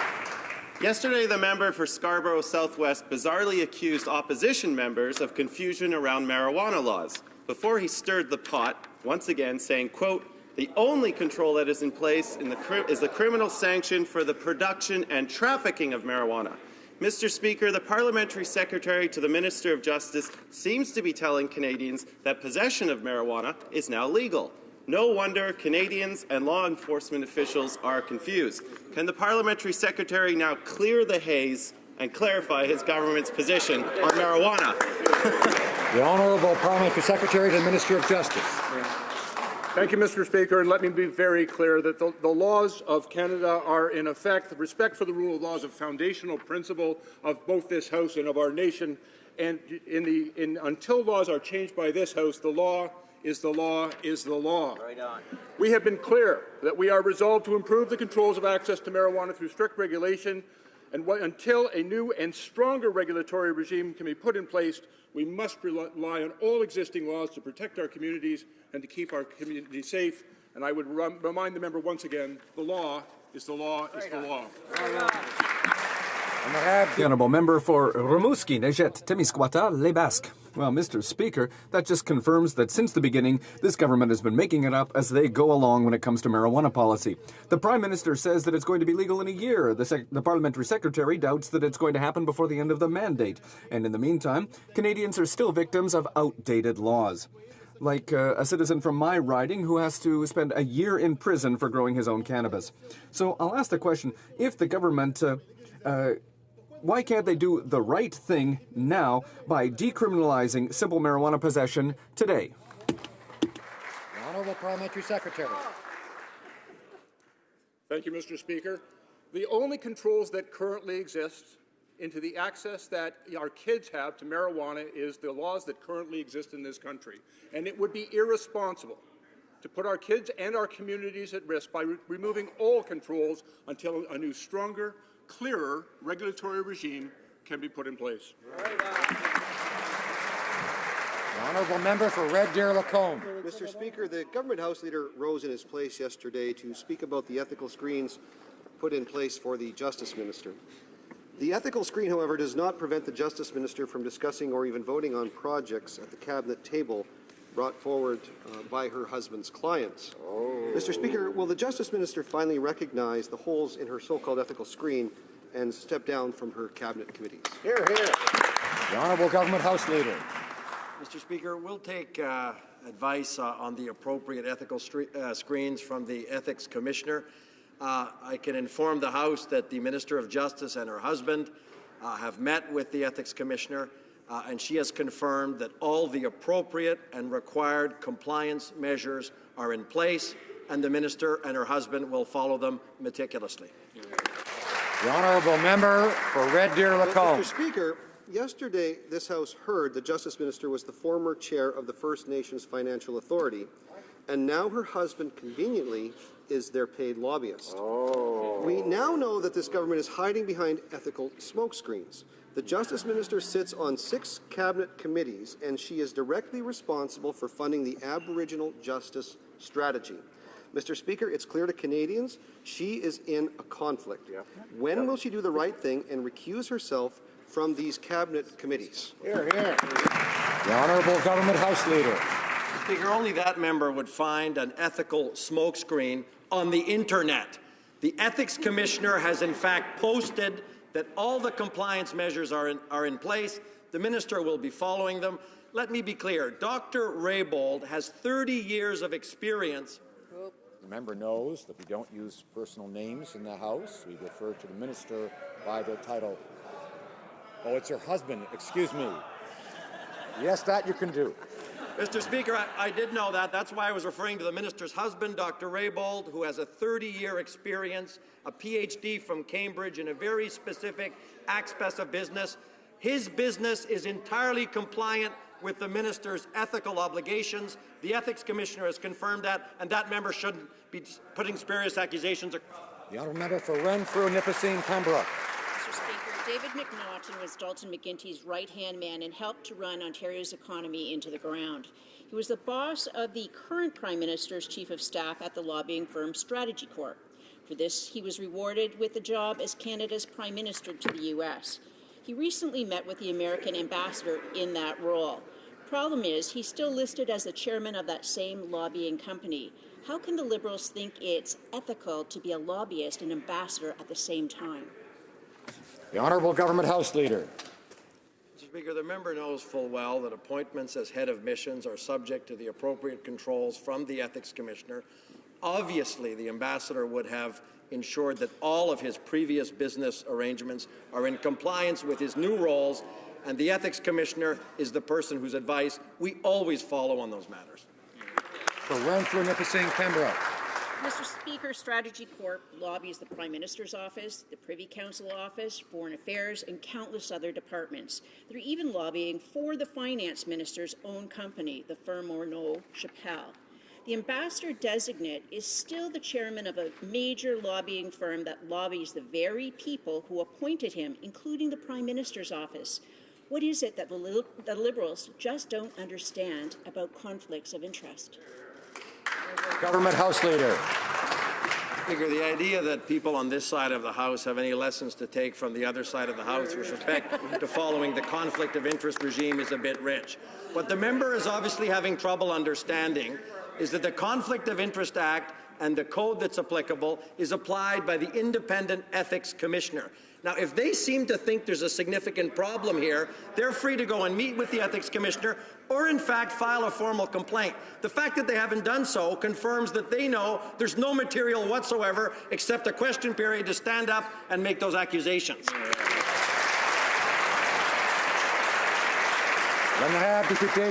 The Honourable Member for Abitibi, James Nunavik, EU. Thank you, Mr. Speaker.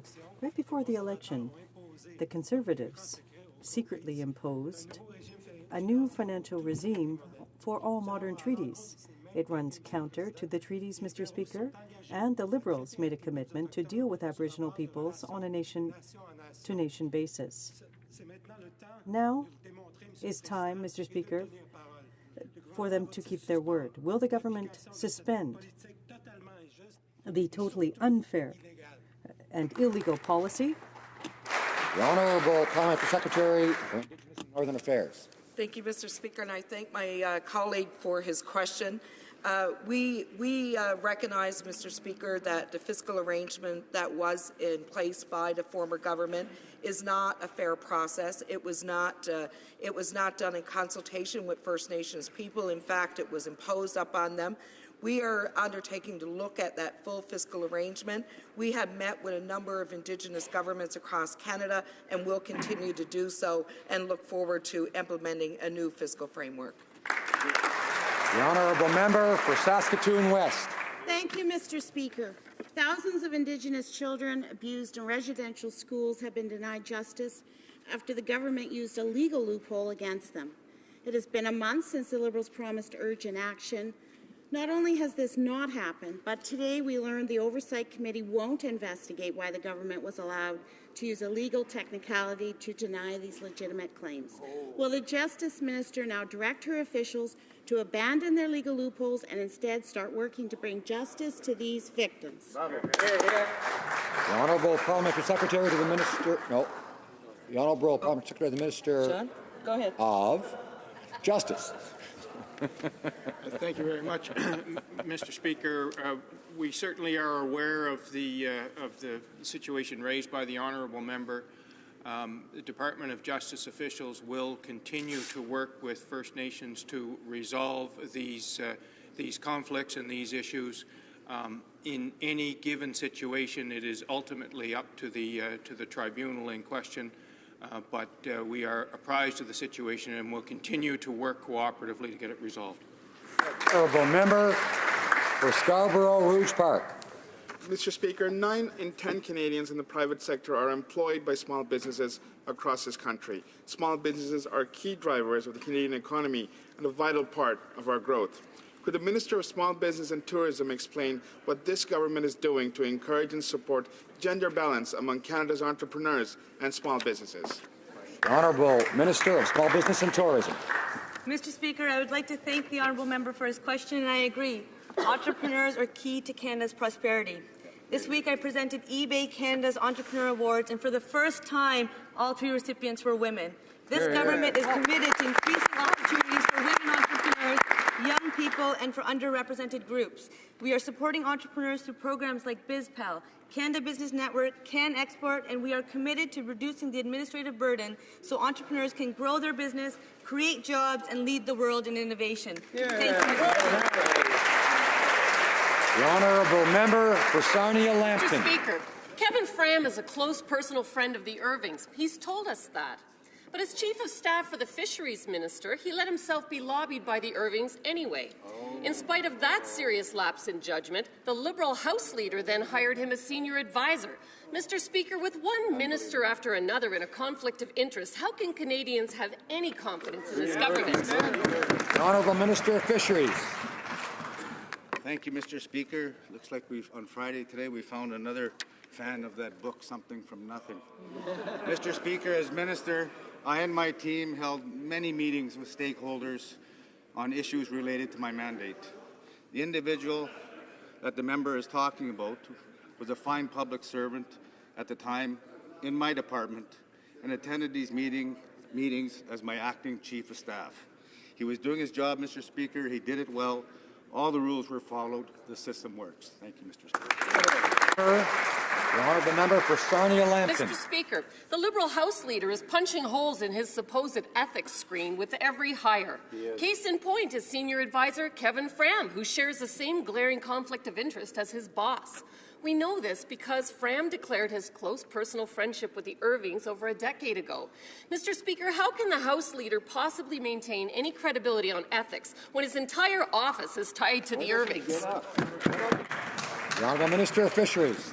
Thank you, Mr. Speaker. And as the government House Leader said, it's really hard to take ethical advice from that side of the House. You know, and I'm sure myself and all Canadians would agree with that. And as a House Leader said, if Mr. Speaker, if they do believe they have something other than standing up here in question period, trying to make people look bad, why don't they file a complaint? Thank you, Mr. Speaker. The honourable member for Banff Airdrie. Well, Mr. Speaker, the Minister of Democratic Institutions doesn't seem to take the Democratic part of the Title II seriously.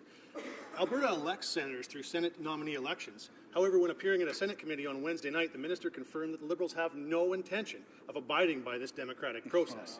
So why won't the Liberal Prime Minister accept the Alberta Senate election results? Why are they thumbing their nose at Albertans? The Honourable Parliamentary Secretary for Democratic Institutions. Mr. Speaker, for over a decade, Canadians have waited for real change when it comes to the Senate. We are ready to deliver. And let me tell you exactly what that democratic process looks like. It means that every single Canadian from every corner of this nation is going to be given the opportunity to apply to be part of the Canadian Senate, and finally for that to be a merit-based, nonpartisan process that ensures that we have the highest caliber of candidates placed. And I assure the member, if he awaits that process, if he sees the quality of candidates that will come from it, he's going to see just how well it works. The Honourable Member for Regina Capel.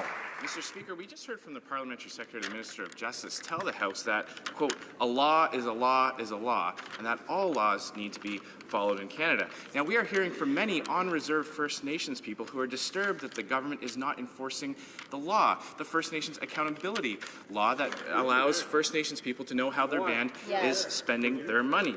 So if a law is a law is a law, I'd like to ask the Parliamentary Secretary, will they enforce the law that already exists to give First Nations people the access to the information on how their money is spent? The Honourable Parliamentary Secretary for Indigenous and Northern Affairs. Thank you, Mr. Speaker. And everyone, including First Nations governments, wants to see increased transparency, and we certainly do as well. Mr. Speaker, we are working in partnership with First Nations leadership and organizations to ensure that we have the proper process in place.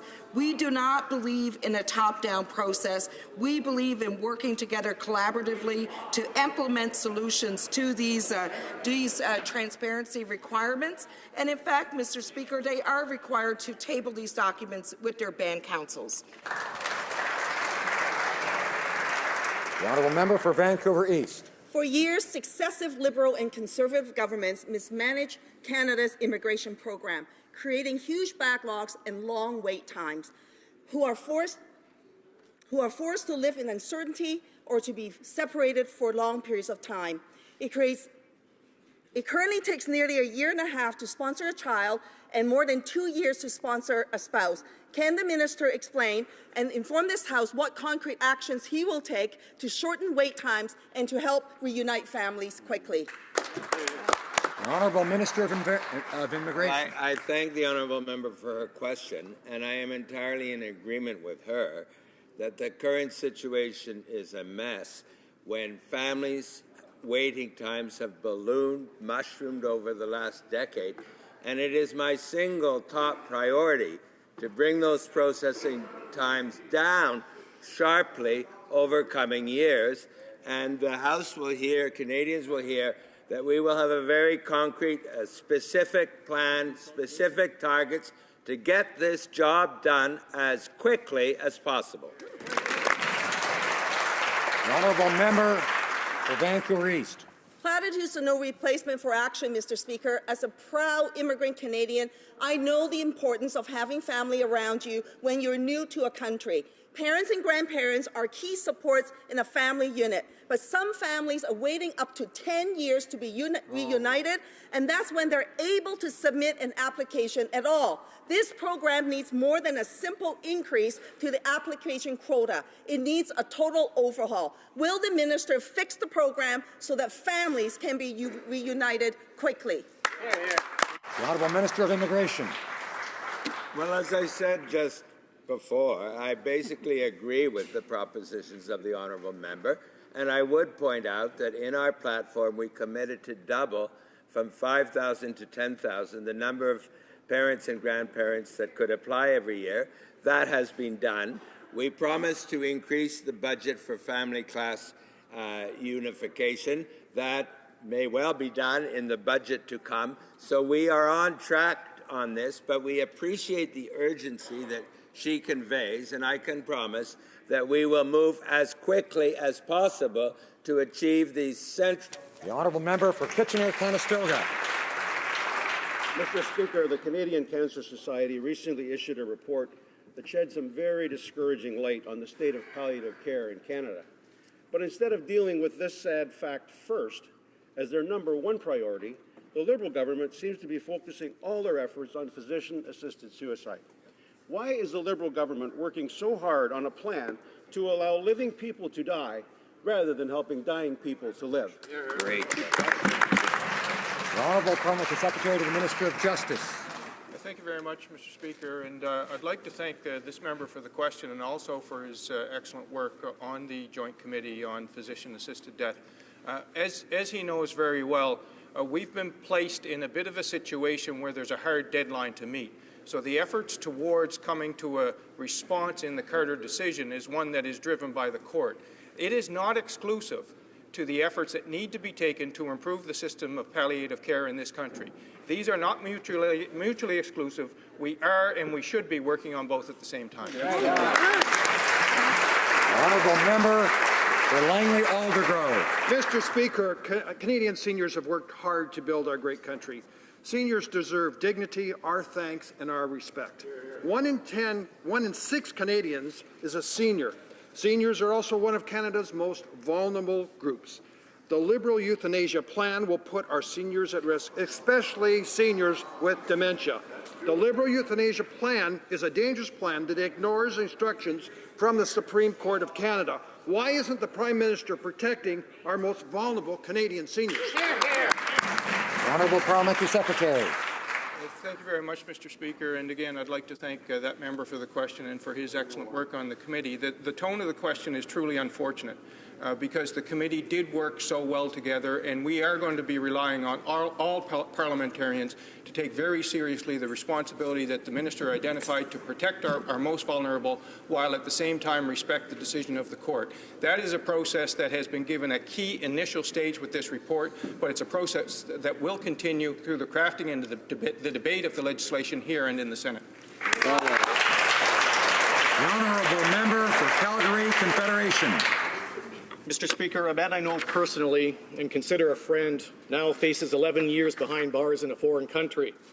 Indonesia's Supreme Court has overturned the acquittal of Canadian teacher Neil Bandelman. The crimes he's accused of are unfounded and unwarranted.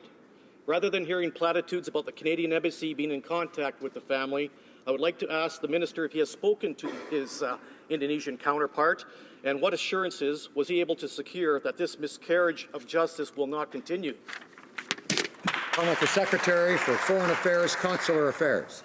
Thank you, Mr. Speaker, and I want to thank the honourable member for his question. The Government of Canada is deeply concerned and dismayed by the decision of the Supreme Court of Indonesia to overturn the acquittal of Mr. Bandelman.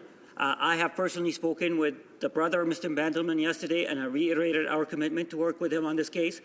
The minister late last night spoke with his counterpart, the Indonesian Foreign Minister, and reiterated our point of view that this was a miscarriage of justice and that this case will have serious consequences on Indonesia's reputation for people to live, work, and travel abroad to Indonesia.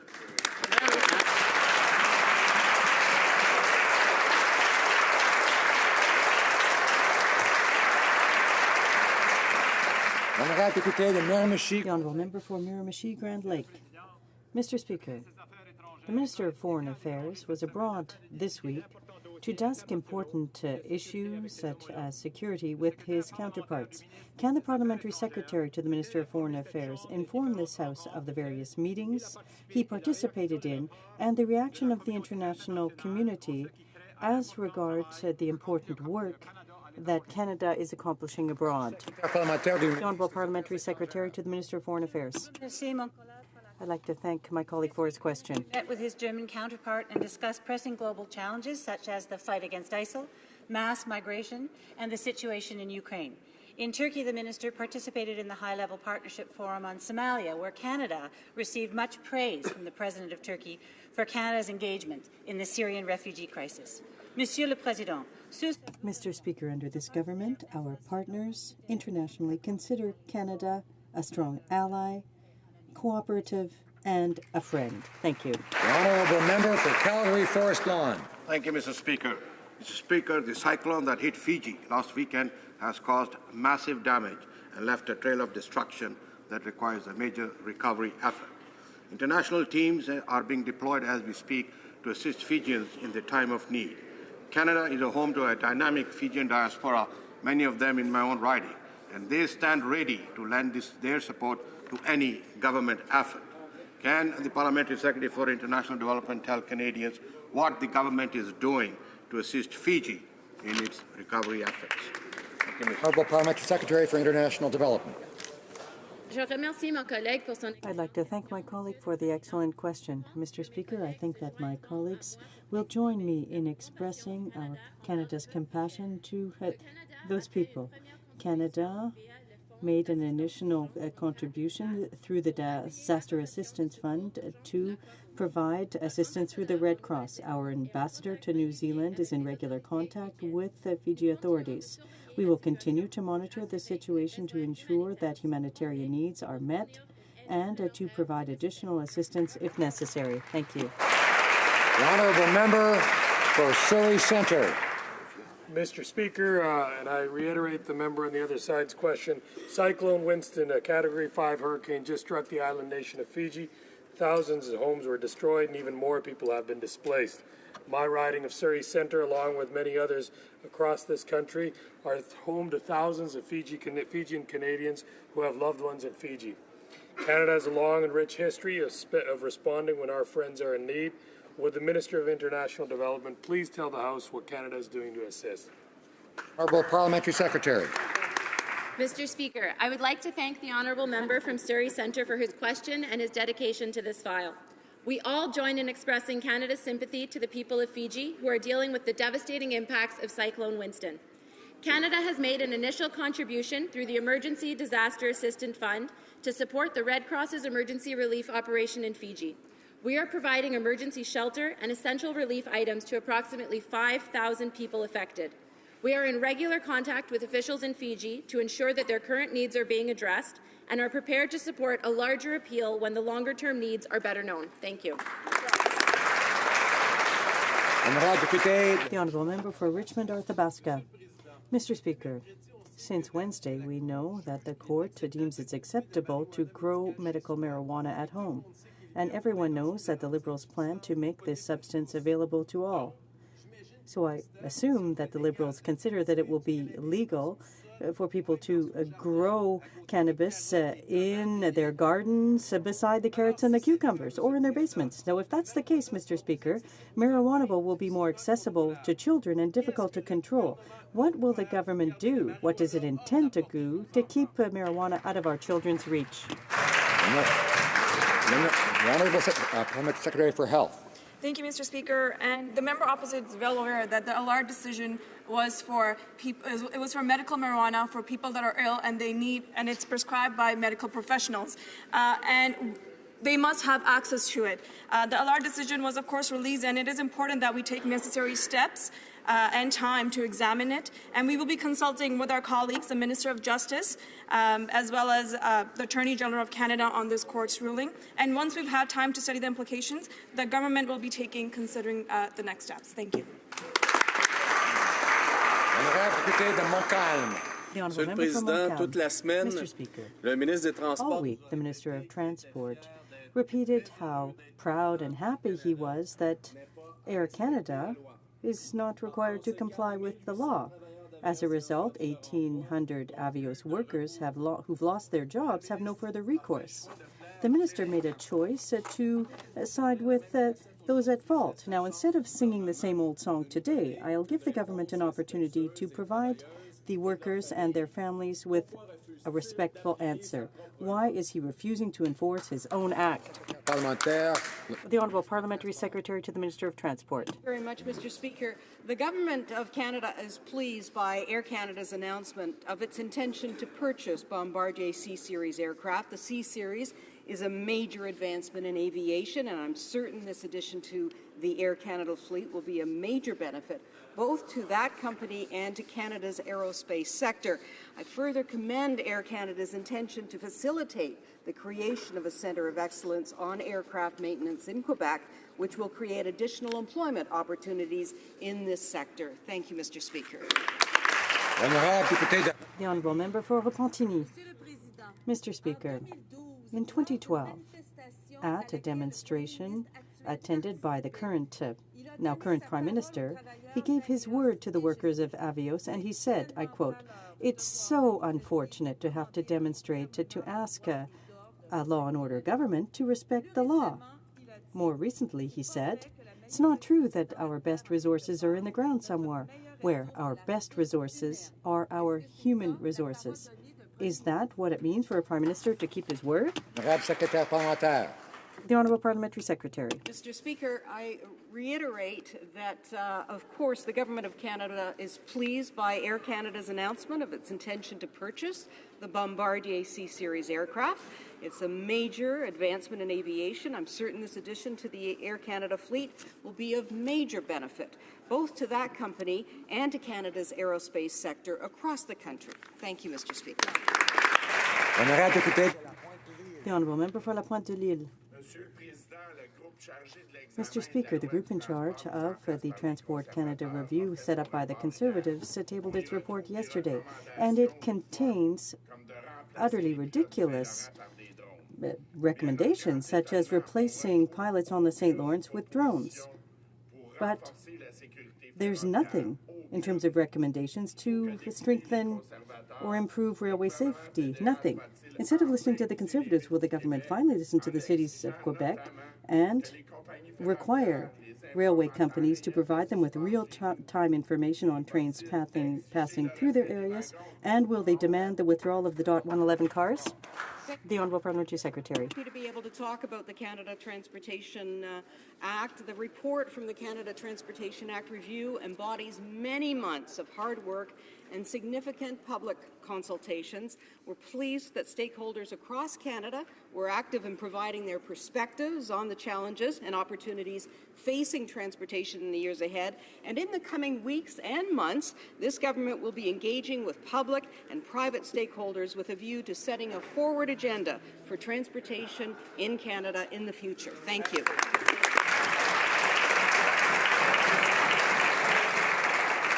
This concludes question period for today, and I thank members for their generally excellent conduct today. And I believe that the member for Red Deer-Lacombe is rising on a point of order. Mr. Speaker, I seek unanimous consent of the House to table the following document, which is from the Ethics Commissioner's website in regards to the Minister of Justice, which states that initial compliance process is still being completed.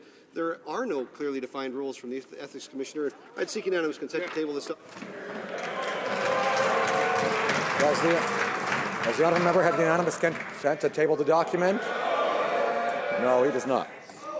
Tabling of documents.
Order. Tabling of documents. Dépôt de documents. Introduction of government bills. Dépôt de projet de loi émanant du gouvernement. Statements by ministers. Déclaration du ministre. Reports from interparliamentary delegations. Rapport de délégation interparlementaire. Presenting reports from committees, the Honourable Member for Malpeque. Thank you, Mr. Speaker. I have the honour to present in both official languages the first report of the Standing Committee on Finance entitled Our Consultations in Advance of the 2016 Budget, the interim report of the House of Commons Standing Committee on Finance. Mr. Speaker, I would say an interim report at this stage is somewhat unusual. However, the committee wanted the House and the Minister to know the broad range of topics the committee heard at their earliest possible time and provide a link to those submissions. We know the budget is on March 22nd. We will present our final report before then on March 11th, but we wanted the Minister and the House to be aware of those great presentations and submissions that came to committee. Thank you, Mr. Speaker. Presenting reports from committees. Présentation du rapport des comités. Introduction of private members' bills. Mr. Waugh, seconded by Mrs. Vecchio, moves for leave to introduce a bill entitled An Act to Amend the Excise Tax Act, School Authorities. This motion is deemed adopted. The Honourable Member for Saskatoon-Grasswood. Thank you, Mr. Speaker. I rise today to introduce my first private member's bill. It gives me great pleasure here in the House of Commons this afternoon. Canadians pay for their schools through municipal or provincial taxes. The schools are then charged GST on almost everything they purchase. Then they're reimbursed 68% after completing time-consuming paperwork quarterly. My bill seeks to amend the Excise Tax Act to have them reimbursed the full 100%. As a former executive member of the Saskatchewan School Boards Association and a long-time serving member of the local school board in Saskatoon, it has been a passion of mine for the last 5 years. Now, as a member of Parliament, I hope to rectify this situation with my private member's bill.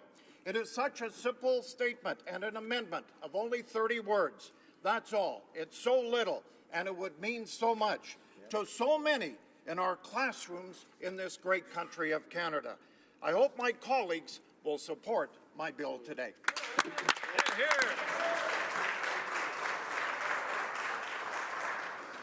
Mr. Waugh, seconded by Mrs. Vecchio, moves that this bill now be read a first time and be printed. This motion is deemed adopted. First reading of this bill, première lecture de ce projet de loi. And when shall the bill be read a second time? At the next sitting of the House. Introduction of private members' bills. Mr. Fradiskatos, seconded by Ms. Shanahan, moves for leave to introduce a bill entitled An Act to Amend the Criminal Code Inflicting Torture. This motion is deemed adopted. The Honourable Member for London North Centre. Mr. Speaker, today I rise to table my private member's bill, An Act to Amend the Criminal Code Inflicting Torture. Article 5 of the UN Declaration of Human Rights states, "No one shall be subjected to torture or to cruel, inhuman, or degrading treatment or punishment." The UN Convention Against Torture, which Canada ratified in 1987, is in place for this very purpose. However, the Canadian Criminal Code falls short of addressing this major issue. While a torture offence exists in the Code under Section 269.1, it only addresses acts perpetrated by state officials. When private individuals acting outside of state authority carry out equivalent acts that amount to torture, they are normally charged with aggravated assault. This does not properly reflect the human rights abuses that have been committed. Private acts of torture have occurred in Canada and remain an issue in need of attention. These acts far exceed the offence of aggravated assault. This bill attempts to rectify the issue. Thank you very much, Mr. Speaker. Mr. Fradiskatos, seconded by Ms. Shanahan, moves that the bill be now read a first time and be printed. This motion is deemed adopted. First reading of this bill, première lecture de ce projet de loi. And when shall the bill be read a second time? At the next sitting of the House. Mr. Gerritsen, seconded by Ms. Vandenbeld, moves for leave to introduce a bill entitled An Act Respecting the Development of a National Maternity Assistance Program Strategy and amending the Employment Insurance Act in relation to maternity benefits. This motion is deemed adopted. The Honourable Member for Kingston and the Islands. Thank you very much, Mr. Speaker. It's I rise today to introduce my private member's bill, as you indicated. This bill has two parts to it. The first is to amend our Employment Insurance Act to provide more flexibility to females who become pregnant that work in hazardous conditions, hazardous employment conditions. The second part of it is to call on the government to form a national strategy with respect to maternity assistance that respects the labor market of today, and in particular a labor market that is more demanding of women to work in employment that may have hazardous conditions. This bill was inspired by a constituent of mine, Melody Ballard. Melody is a welder in my community, and when she became pregnant, she suffered extreme hardships financially as a result of not having an employment insurance system that could accommodate the fact that she worked in hazardous conditions. So it's a pleasure to present this bill today. I believe that this bill has national impacts and can help with the changing labor markets that we have in Canada. Thank you. Mr. Gerritsen, seconded by Ms. Vandenbeld, moves that the bill be now read a first time and be printed. This motion is deemed adopted. Première lecture de ce projet de loi, first reading of this bill. And when shall the bill be read a second time? Right now. At the next sitting of the House. Mr. Julian, seconded by Mr. Choquette, moves for leave to introduce a bill entitled An Act to Establish Leif Erikson Day. This motion is deemed adopted. The honourable member for New Westminster, Burnaby. Well, thank you very much, Mr. Speaker, and it's my pleasure on behalf of over 1 million Canadians of Scandinavian origin to reintroduce this bill, which would designate October 9th as Leif Erikson Day in Canada. As you know, Mr. Speaker, since 1964 in the United States, October 9th has been designated Leif Erikson Day. And for those of us of Scandinavian origin, my own case, on my mother's side, my mother's family came across from Fredrikstad in Norway. But those of us either of Norwegian, Swedish, Finnish, Danish, or Icelandic heritage, it's very important that our contributions be acknowledged to Canada as a whole. And I'm pleased to say, Mr. Speaker, that this bill has received support from Scandinavian organizations across the length and breadth of our great nation, including in Burnaby, British Columbia, the Scandinavian Centre. So I am hoping that this bill will receive the support of all members of Parliament, and we will finally have Leif Erikson Day in Canada on October 9th. Thank you very much, Mr. Speaker. Mr. Julian, appuyé par Mr. Choquette. Mr. Julian, seconded by Mr. Choquette, moves that this bill be now read a first time and printed. This motion is deemed adopted. First reading of this bill, première lecture de ce projet de loi. When shall the bill be read a second time? À la prochaine séance, à la the next sitting of the House.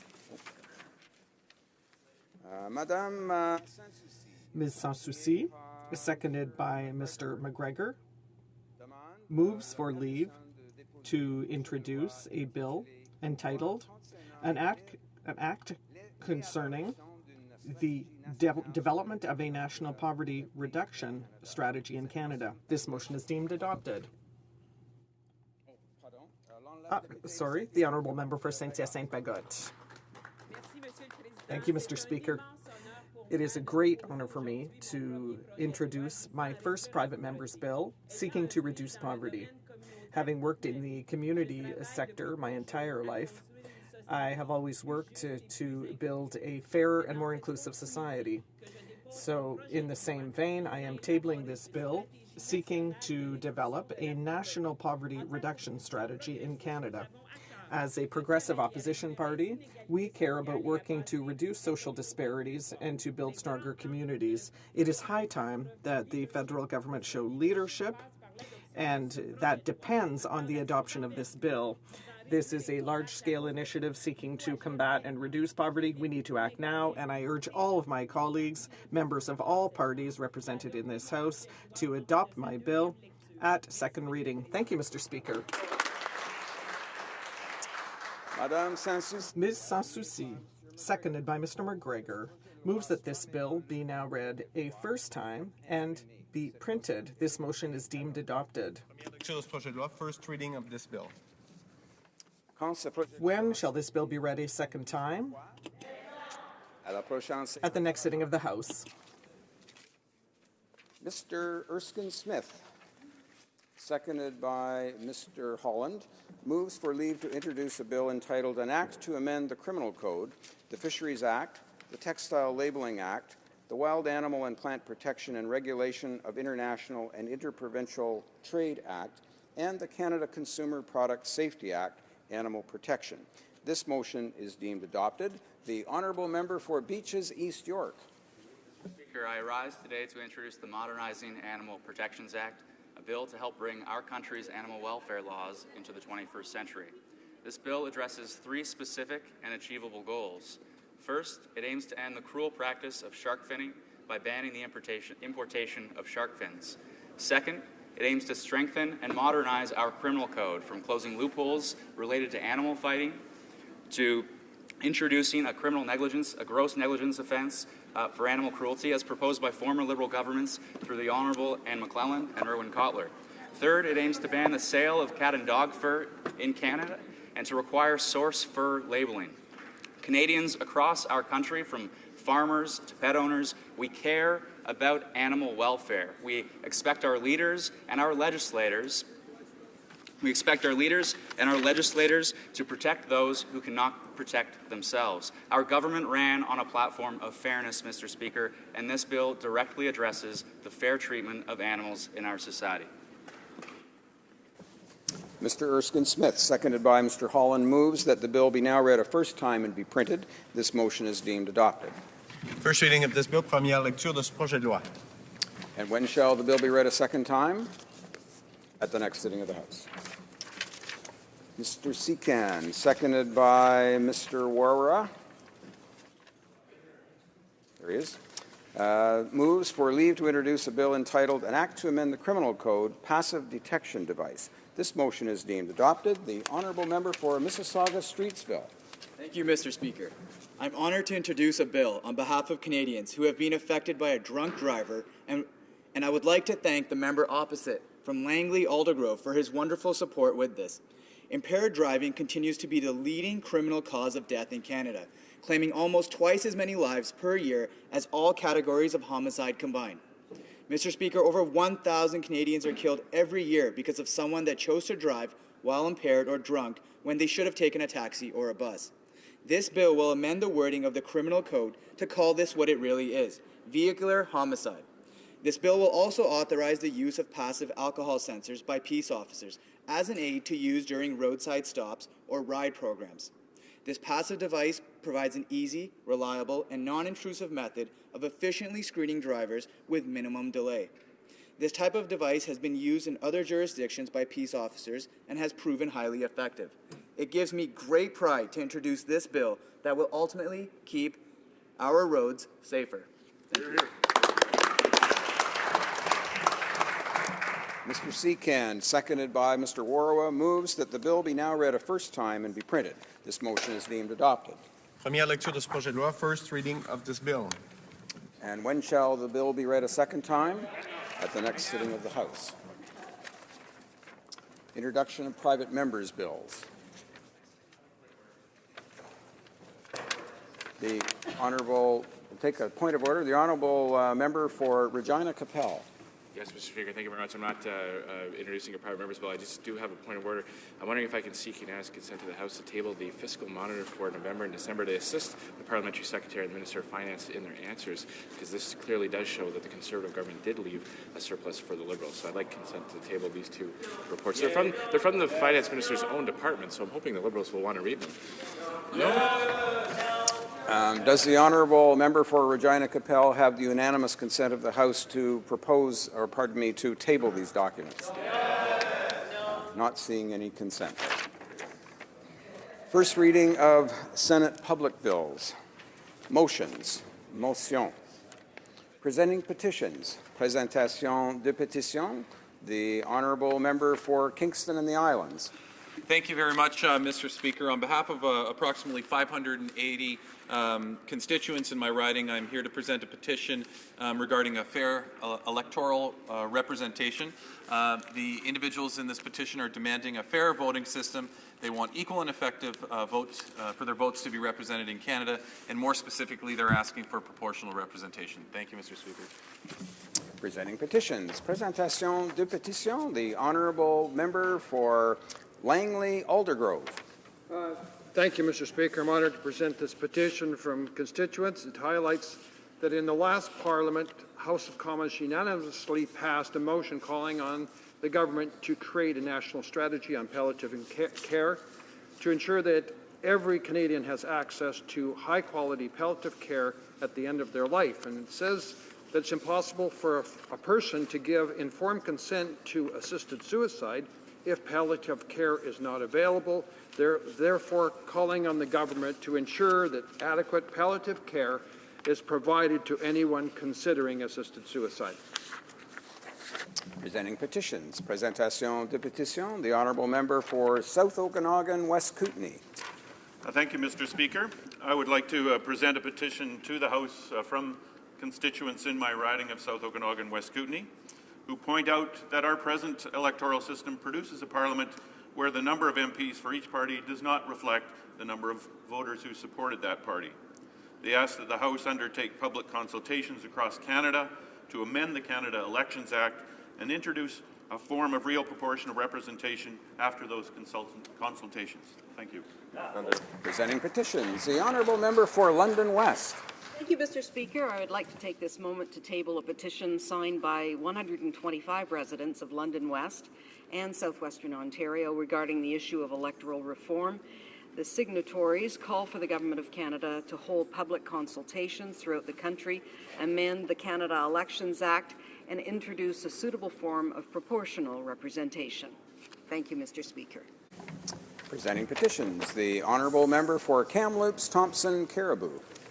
Thank you, Mr. Speaker. And as we engage in this conversation on democratic reform, there's certainly a number in my riding that have decided their preferred option, which is preferred proportional representation, and I'm presenting this petition on their behalf today. Presenting petitions. The honourable member for Vancouver East. Speaker, I rise to table a petition from Fair Vote Canada, and again they're calling for the House of Commons to cast an equal and effective vote to be represented fairly in Parliament by changing the Canada Elections Act, and to also ensure that there's fair representation across the country with proportional representation, and calling on the government to engage in consultation and to bring in these forms of changes. Presenting petitions. The honourable member for North Okanagan, Shuswap. Thank you, Mr. Speaker. In the essence of time today, I have a petition from that was presented to me by members of my constituency on the same topic. Thank you. Presenting petitions. The honourable member for Peace River, Westlock. Thank you, Mr. Speaker.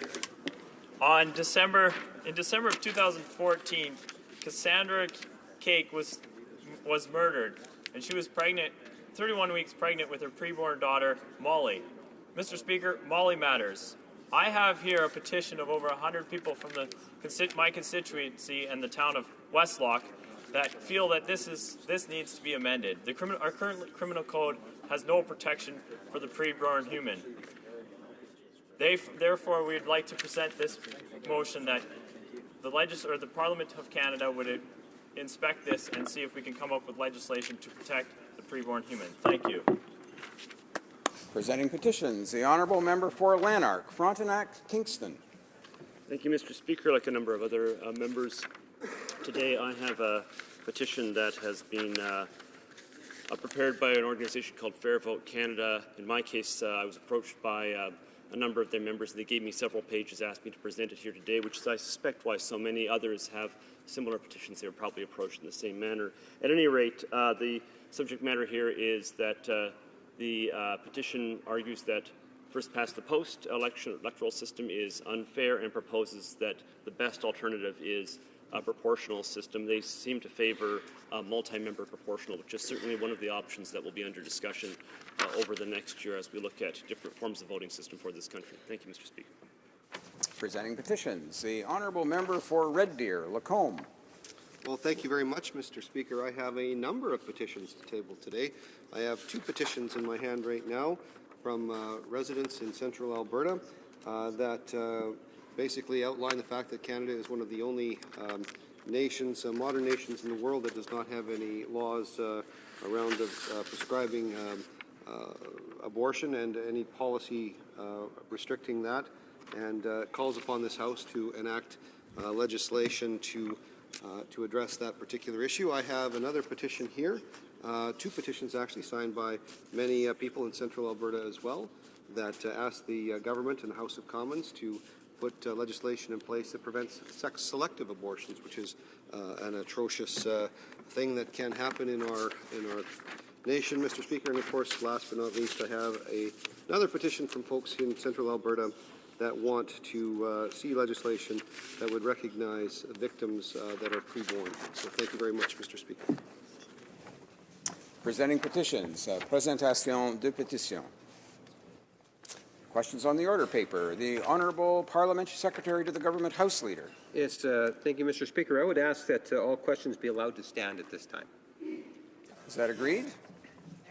Agreed? Agreed and so ordered. Orders of the day. Ordre du jour. Government bills, government business, Commons.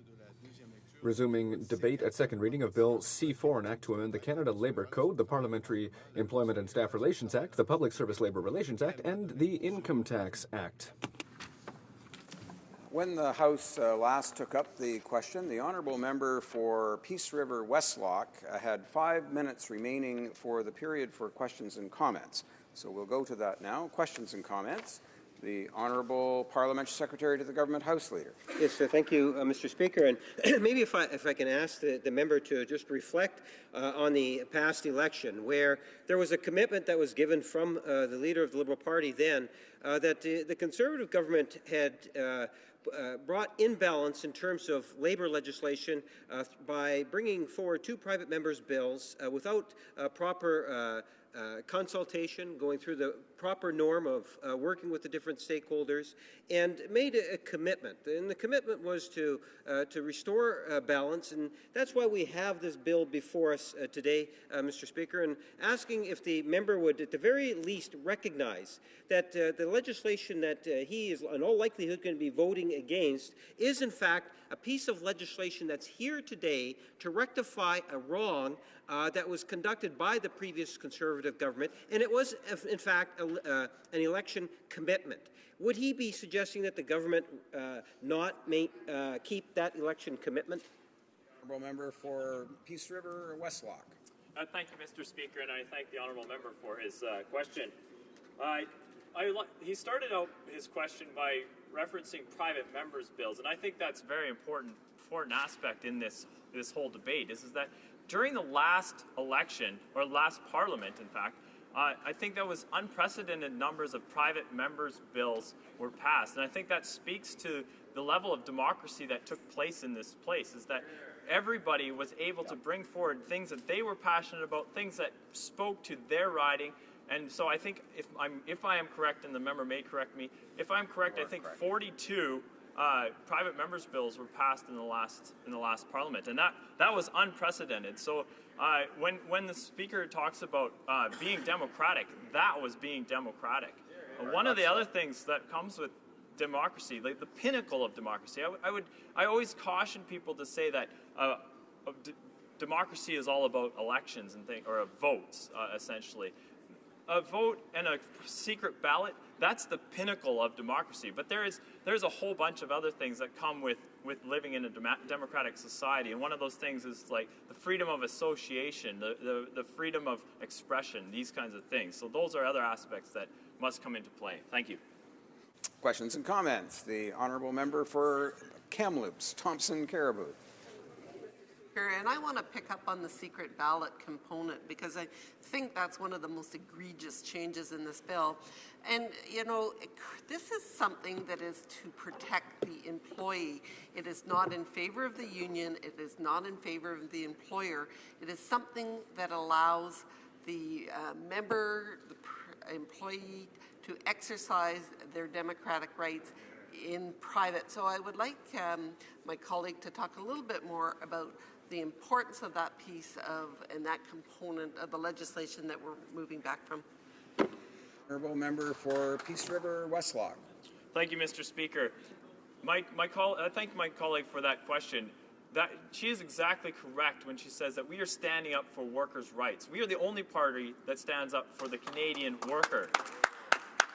Both of the other parties would either are in bed with the unions and would like to see all of Canadian society unionized.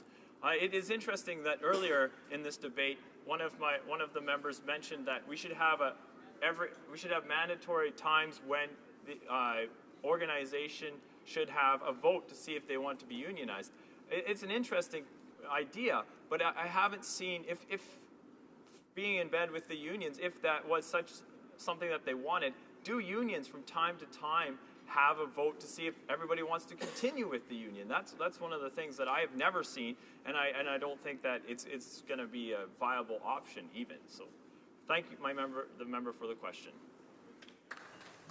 We have time for one more short question and response, questions and comments. The honourable member for Prince George, Peace River, Northern Rockies. Yeah, thank you, Mr. Speaker, and I'd like to thank my colleague for his speech.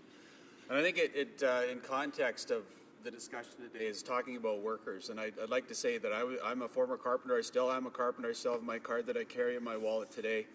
My dad was a former union carpenter. The member that just spoke is an auto mechanic. We're workers ourselves.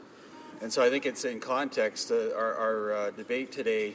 We have real experience with the groups, and want to see what's good for the workers as opposed to the unions that are above them. I just wanted to ask the member, in terms of the Liberal platform where they talked about accountability, I just wanted to know, is this offside with that policy of their accountability or not? Honourable member for Peace River, Westlock. Thank you, Mr. Speaker. Accountability is one of the bedrock of our democratic society, and so it's definitely where I think the Liberals are way offside on this, calling this accountable. So thank you, Mr. Speaker. Reprise de débat. Resuming debate, the honourable member for Longueuil, Saint-Lambert? No, Saint-Hubert. Excuse me, Saint-Hubert. Thank you very much, Mr. Speaker. It's a pleasure for me to rise today to speak to Bill C-4.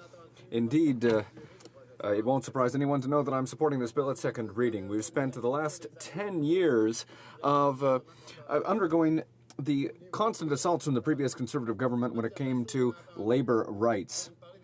I will begin by speaking about Bills 377 and Bill C-525 from the previous Parliament.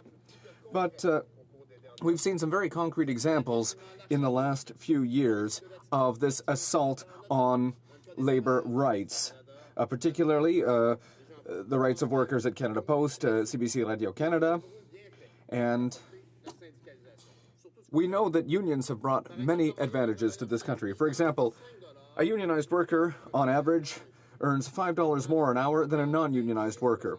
For women, it's a difference of $6.65 an hour. What does that mean, Mr. Speaker? Well, that means increased purchasing power, more money in the economy. It's good for everyone. It's quite obvious, and here we're not, there's no issues of tax evasion and things like that here. Bill C-4 starts to fix some of the attacks on unions by Conservatives.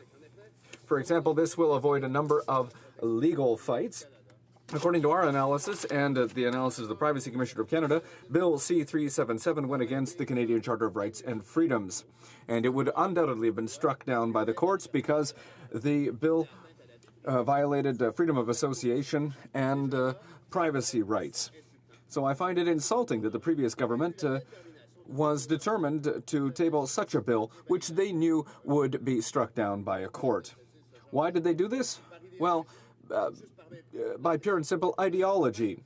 Or is it because of their lack of respect for our workers? Or maybe just to please their base and to raise funds for their party? We'll never know why they tabled this bill, unfortunately, but happily, this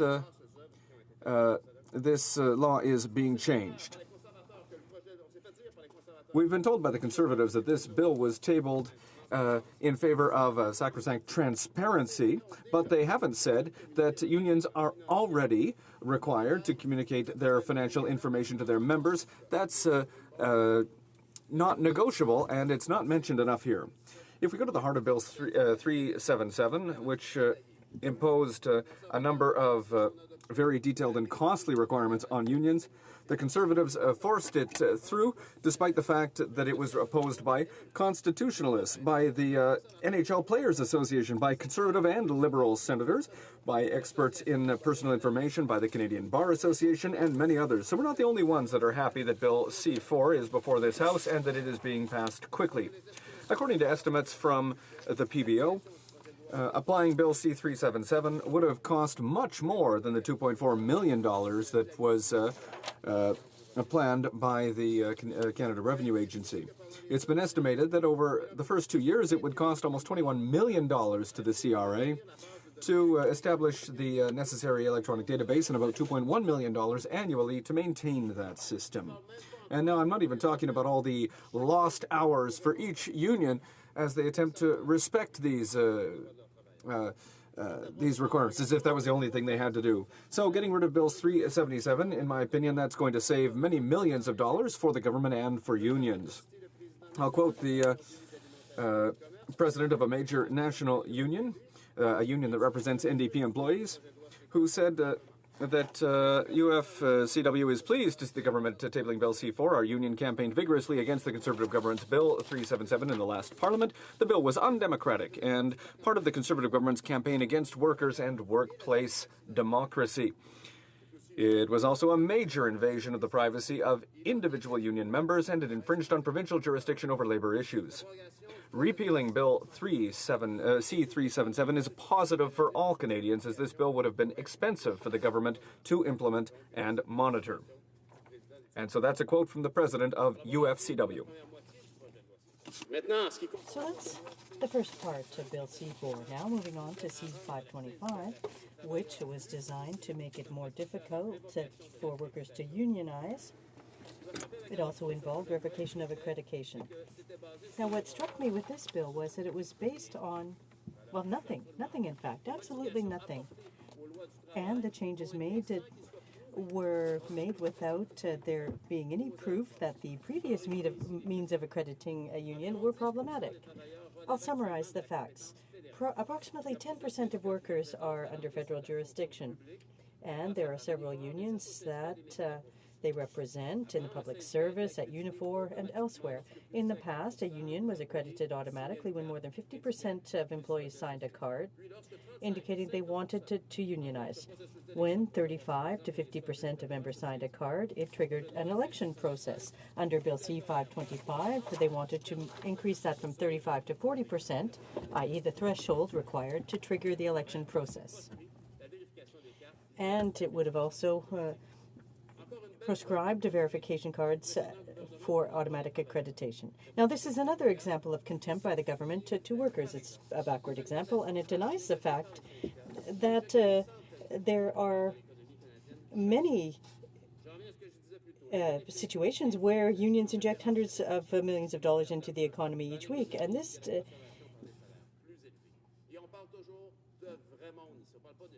now, we're not talking about CEOs on Bay Street, Mr. Speaker. I'm talking about unionized workers. So this work will repeal two pieces of legislation that are not good, and that's a good sign. But we have to be cautious because it is just that, a signal. My colleagues opposite have spent a lot of time in recent years talking therefore, about being the big defenders of the middle class. But I must say in passing that their definition of the middle class for tax cuts, as promised under the election campaign, is somewhat problematic. Their threshold is, let's be clear, arbitrary, and it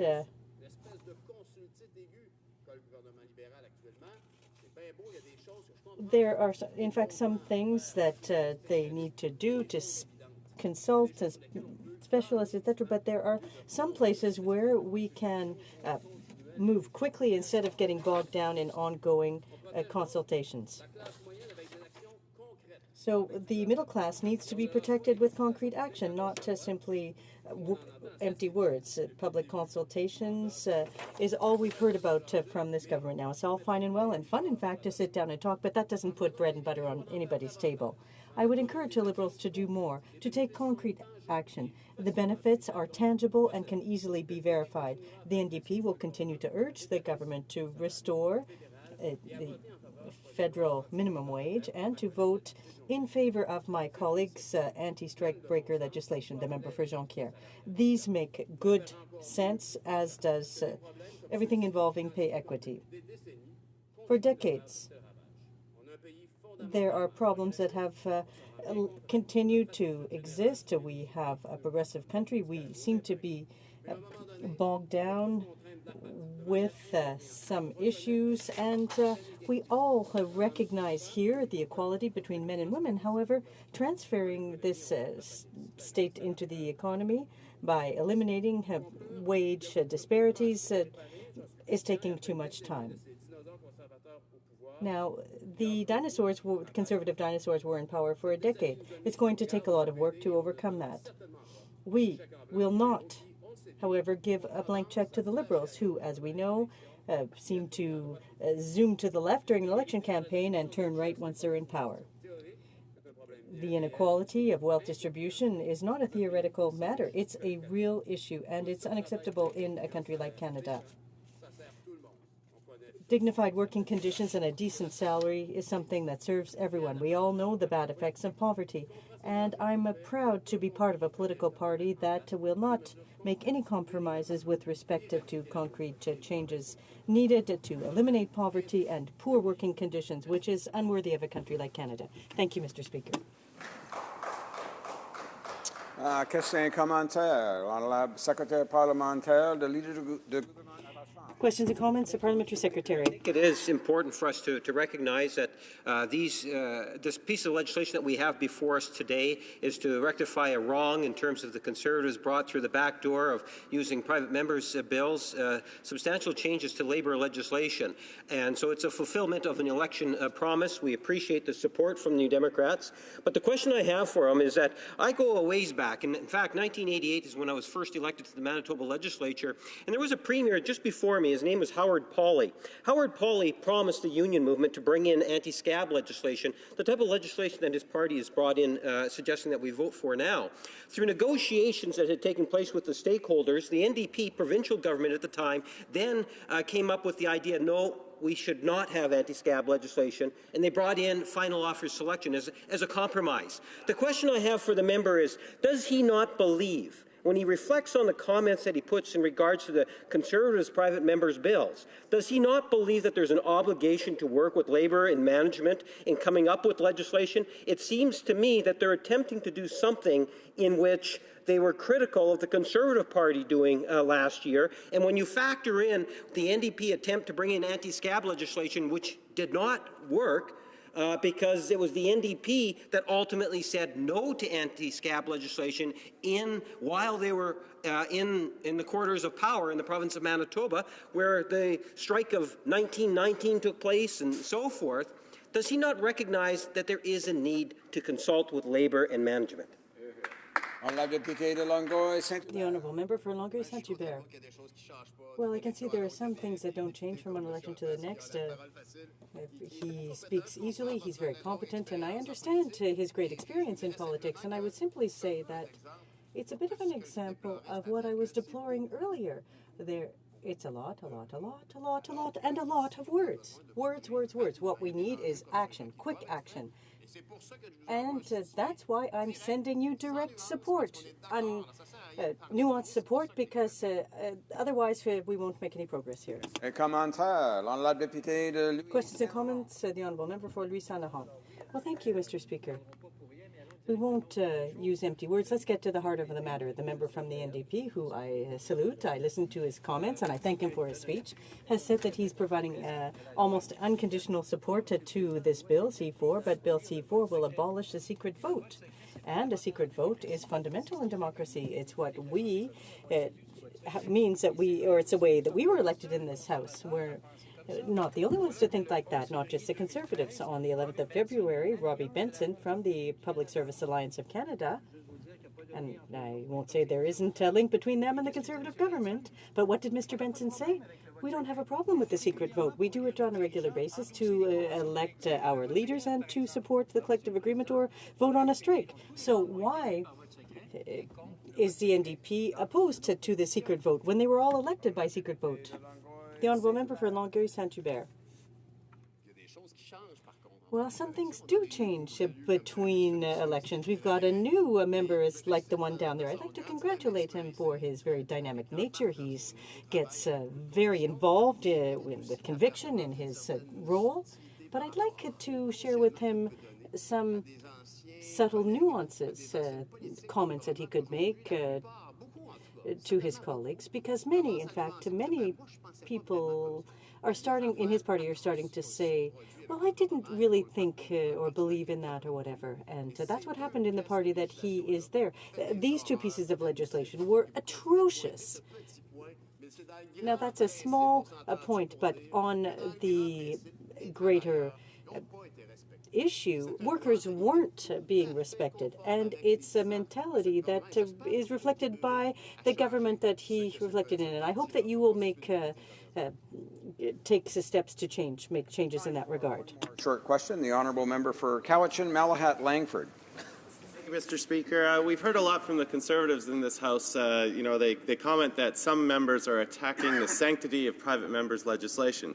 Well, on the contrary, what we are attacking is when government legislation masquerades as a private member's bill. My honourable colleague sat in the previous Parliament, and he knows full well that pursuant to Standing Order 93-1, private members' legislation gets up to 2 hours of debate before the question is put. It does not get the scrutiny that government legislation is. So I'd just like to hear his comments when he sees government legislation that was masquerading as a private member's bill. Thank you. The Honourable Member for Longueuil-Saint-Hubert. Well, the theme of the day is commenting on new elected officials. I'd like to congratulate my colleague behind me on his election from out west. And I can say that they are proud defenders in that part of the country of what we have built. Our party was built out in the west there, and specifically when I hear comments, in fact, from our new colleagues, among others, who understand and acknowledge the fact that we went through 10 years of darkness, that democracy was affected by the number of situations where legislation was pushed through, where there were those omnibus bills, etc., and where they tried to establish a typical right-wing philosophy that was not designed to help workers who built our middle class and people who characterize Canada in and of itself. Debate. The Honourable Member for Prince George, Peace River, Northern Rockies. Thank you, Mr. Speaker. And as today we talk about this legislation that's coming forward to overturn some of our private members' bills in past, I must reference and speak to some of the questions and the comments that have been made about it, that it's somehow anti-democratic the way it went through this place. I was here in the place. I knew the members that brought them forward. I knew the consultative process that specifically 377 went through, and the back and forth with caucus, with myself. There was a long process of really seeking honest feedback, and that's why changes were made to that particular legislation. I would say a couple of key points was the firefighters union and other unions wanted a higher threshold of expenditure. So it went from a lower amount to the $5,000 amount. So particular individuals wouldn't be mentioned, privacy issues, medical expenses, that kind of thing would not be caught in these kind of in this kind of legislation. And that was one thing that was received by the proponent of this bill and supported, and the legislation was changed. And for me, again, to hear the Liberals call a private member's bill somehow through the back door is absolutely ridiculous. Absolutely ridiculous that he would call something as foundational as a private member's bill, a bill that we can bring as private members to this place to see enacted into law. That, you know, I just don't represent myself in this place. I represent 107,000 people from my riding. To say that my representation of 107,000 people is in some way the back door is ridiculous. And he needs to really reflect on the private member's business that has come through this House over the last 100 years plus. So anyway, I just would like to challenge the member on the other side that way. I wanted to also reflect on the secret ballot and how foundational it is to our modern democracy that we have here in Canada. When we go to the polls, whether it's provincial, municipal, federal, we have a little cubicle and nobody sees how we vote. Eventually the ballots are cast, the ballots are counted, and we have a winner in the election, in whatever election that happens to be. And in this process, a secret ballot is absolutely foundational in our freedoms, and freedoms to express ourselves, which party we want to vote for, and maybe which ones we don't want to vote for. And I guess my curiosity is a little bit intrigued when I see the Liberals would actually want to see something where that kind of democratic foundation is changed. And I wonder, with their talk of changing the way we vote in Canada for our representatives, is this not on the horizon too now, where we're going to have to vote in a public forum and people are going to know how we vote? Because they seem to support that in this House with this overturning of the legislation. So I guess the next thought would lead me to believe that that may be on the horizon. And if it isn't, then why are they supporting it in this House, something that foundational? To me, it's something that it's purely meant to service big unions. We know that Unifor and different other unions completely supported different parties in this House. And I guess the concern is that this simply is payback for what was done during the election in October. And that concerns me. It concerns me that democracy isn't more important than that. So I wanted to also talk about my experience in a union. I've been a part of a few unions. One as a carpenter, just for a very short period of time. It was about 6 months. But for a longer period of time, I had to become part of a union as a teacher in British Columbia. I was forced. I didn't have a choice. If I wanted to become a teacher in BC, I had to be part of the BC Teachers Federation. I didn't really want to, but I didn't have any other choice. And that, to me, is somewhat undemocratic as well. Because I want to practice to be a teacher in BC, I am forced to be part of something. Rather than given the choice to be part of a union, I had no choice. I had to become part of this union. But fair enough. I joined the union and got my teaching job. It was then after, I think the first 6 months, I went to a union meeting.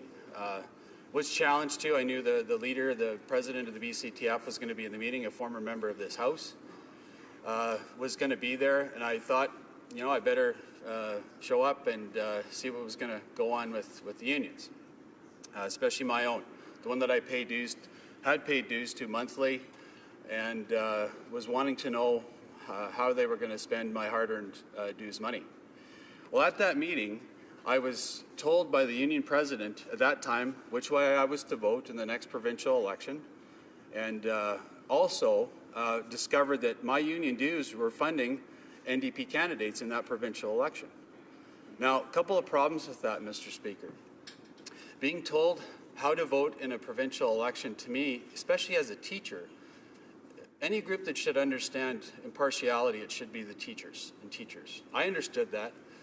I never brought up politics in my classroom. But to be told by a BCTF president how to vote in a provincial election was really beyond democratic. And I actually brought it up to her in the meeting. I put up my hand and I said, well, are you suggesting that this nonpartisan association, which is the BCTF, is supposed to vote one way or the other? And she looked at me strangely like, who's this guy? And it didn't give me an answer, but I think she moved on to the next topic quickly. It still troubled me that she was trying to tell us how to vote in that place. And regardless of which party, I don't care if she was going to tell us to vote Conservative. I don't think that should be a place for a union to do. They should be impartially representing their members because their members represent all parties. Certainly, I was a Conservative teacher. There's NDP teachers, there's Liberal teachers, but they represent us all. And we all have to pay dues to this organization. So the fact she was trying to tell me to vote in one particular direction troubled me greatly. But it was the next point that was brought up. At the meeting, they brought out this teacher's newspaper, how it boasted that it was local NDP candidate was sponsored by the BC Teachers Federation. The local union body in that particular town was sponsoring an NDP candidate in that provincial election, donating to this candidate. Huge troubles with that, Mr. Speaker, considering the fact that we're supposed to be impartial and the fact that most, I think, members, and this is what we're getting to with this legislation, is that most members did not know that those local federation representatives were funding campaigns. And to me, that to me was very troubling, to say the least. The fact that a group that was, again, supposed to be nonpartisan was sponsoring with my money as a member and having to commit dues where I had to. I didn't have a choice. Had to pay dues to the BCTF to sponsor NDP candidates. And when I'm confronted about this, the president of the BCTF at that time didn't seem to have an answer for that either. I'll bring this back to the conversation we're having today about 377 and accountability that is supposed to be there with this bill. Most members do not know where the money goes with union expenditures. It can be argued that you can get the information. Yes, you can get the information, but it's a very arduous process. It takes a long time to get all this information back. It's information the union records, make no mistake. The union records where the money goes, and they know where it is, but it's not something that can be easily obtained by members. And that's what 377 meant to do. It means to, and it still does, it means to make accountable the expenditures of that fund. That I might add too is tax-free. The money goes into these organizations and is not taxed. So to me, the intention of the bill, and what I said before in debates, before when we were in support of 377, is if we're not against accountability, why would we be against 377? All we're asking for are these measures where unions have to show where their expenditures are, to their members and to the public, just like I do as a member of Parliament, just like the members of the NDP, like they have to do to their citizens and their constituents. Why are we asking for anything less from a group that collects funds where it's not voluntary, members have to contribute? Why are we not asking for accountability from these organizations? To me, if there's nothing to hide, then why not do it? Thank you, Mr. Speaker. Questions and comments. The honourable member for Regina Leuven. Mr. Speaker, I appreciate the honourable member for Prince George, Peace River, Northern Rockies story about being required to join the BC Teachers Federation. I would note that that is in no way unique to unions. If the member had wished to practice medicine, he would have had to join the Medical Association. If he had wished to practice law, he would have had to join the Bar Association. Mr. Speaker, this is a common practice in many professions, not just teaching. But the member also noted that he disapproved of his union making political donations. And I wonder if the member would agree that the solution to this is for the government of BC to ban both corporate and union political donations. Honourable member for Prince George, Peace River, Northern Rockies. Yeah, I'll answer the question in two ways. Yes, I agree, because it was our government that brought in that legislation that we basically made it corporations and unions ineligible to be part of the political process federally. So absolutely agree to that particular part of his question. The interesting part of it, though, is we're in a federal institution in this place, and we're responsible for the laws that are brought in for this. So we're debating 377 in this floor. I cannot affect the floor in the province of BC or any other floor in the province, different provinces across this country. The key point of it is, for me, is accountability of these particular bills, the democracy that it protects in the secret ballot, but also the accountability of unions to their members and the public. Thank you. Questions and comments. The Honourable Parliamentary Secretary to the Government House Leader. Yes, thank you, Mr. Speaker, and I appreciate this particular member standing up to address the legislation. Having said that, and it's primarily because of his role in terms of the private member's bill itself, I'm sure he would recognize that when you bring in a private member's bill versus a government bill, there is a substantial difference. If you are the Minister of Labour, there's a process that you have to go through in order to introduce legislation. As a private member, yes, you might have done some consultations and so forth, but there's a big difference between what a private member might do and a department does through consultation, I would ultimately argue, Mr. Speaker. My question to the member is, will he not at the very least recognize that what this bill is really doing is trying to rectify a wrong when the legislation of this nature, when it comes through the House of Commons, that it should be brought through the Minister of Labour, and in fact, Mr. Speaker, it will assist in providing more harmony within the industry, and that is in fact a good thing for all of Canada.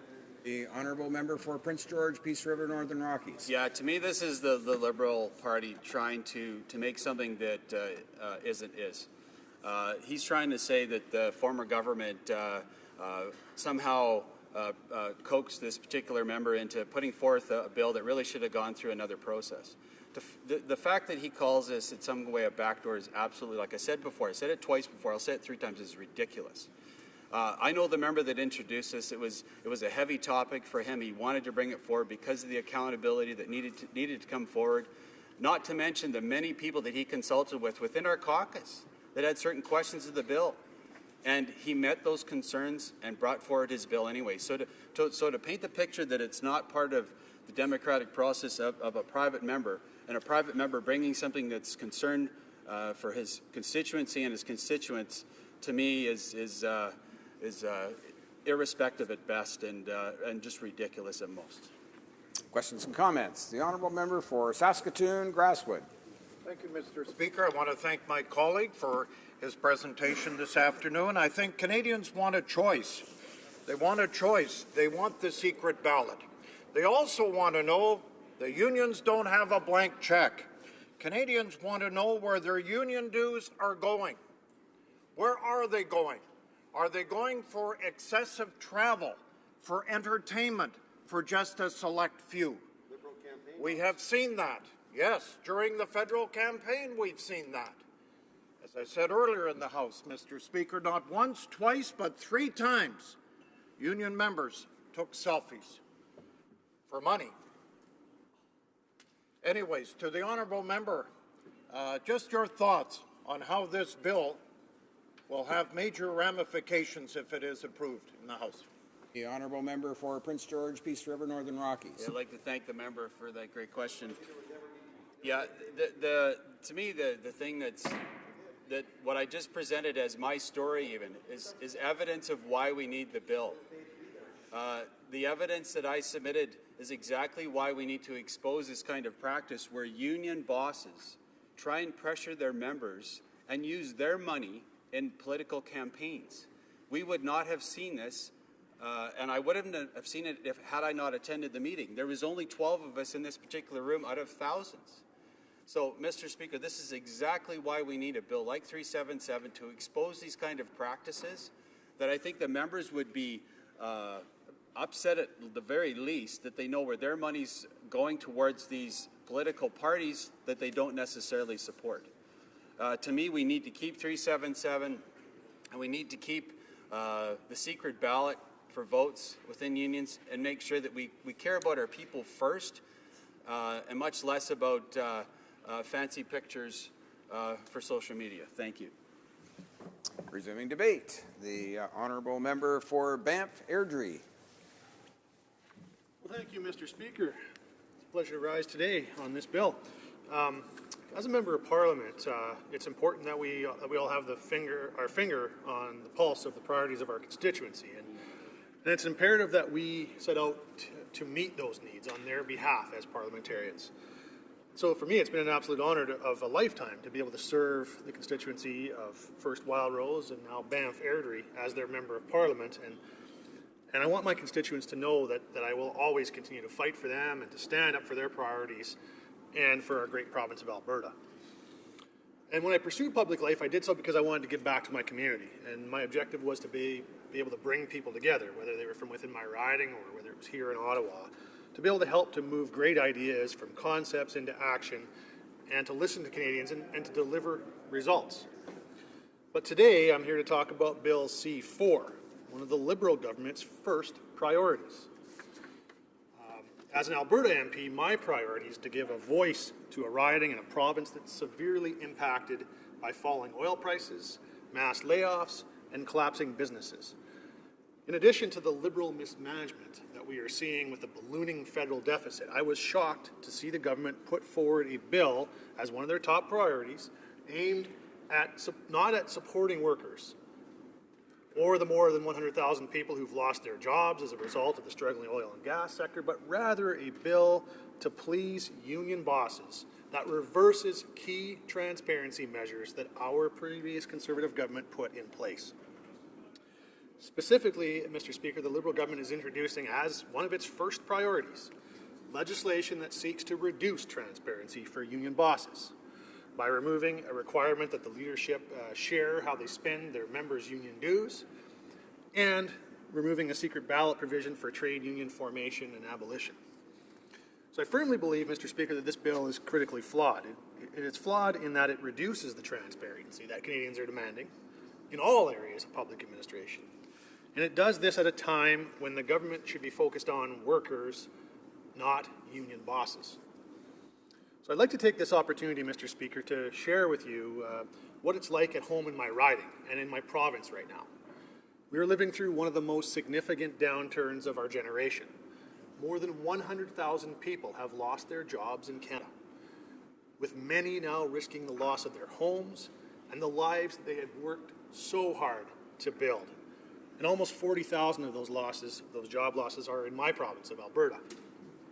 Alberta's unemployment rate has surged to 7.4%, surpassing the national average for the first time in nearly 3 decades, Mr. Speaker. It's a very difficult time, and in the midst of this downturn, Albertans are feeling absolutely and utterly abandoned by this Liberal government. Instead of helping the people of my province, the government has instead turned to kneecapping the energy industry. The Liberals are adding further uncertainty to the energy industry through their new temporary, endless regulatory processes, raising the specter of a new carbon tax, and imposing more and more obstacles for critical market access infrastructure that I might add would not cost the government a single dime. But instead, the Liberal Party has taken the stance that if they call a sum of money stimulus, that Albertans will keep quiet about the Liberals completely thumbing their nose at the energy industry with their new job-killing policies. Well, I'll tell you this, Mr. Speaker. We are not going to stay quiet.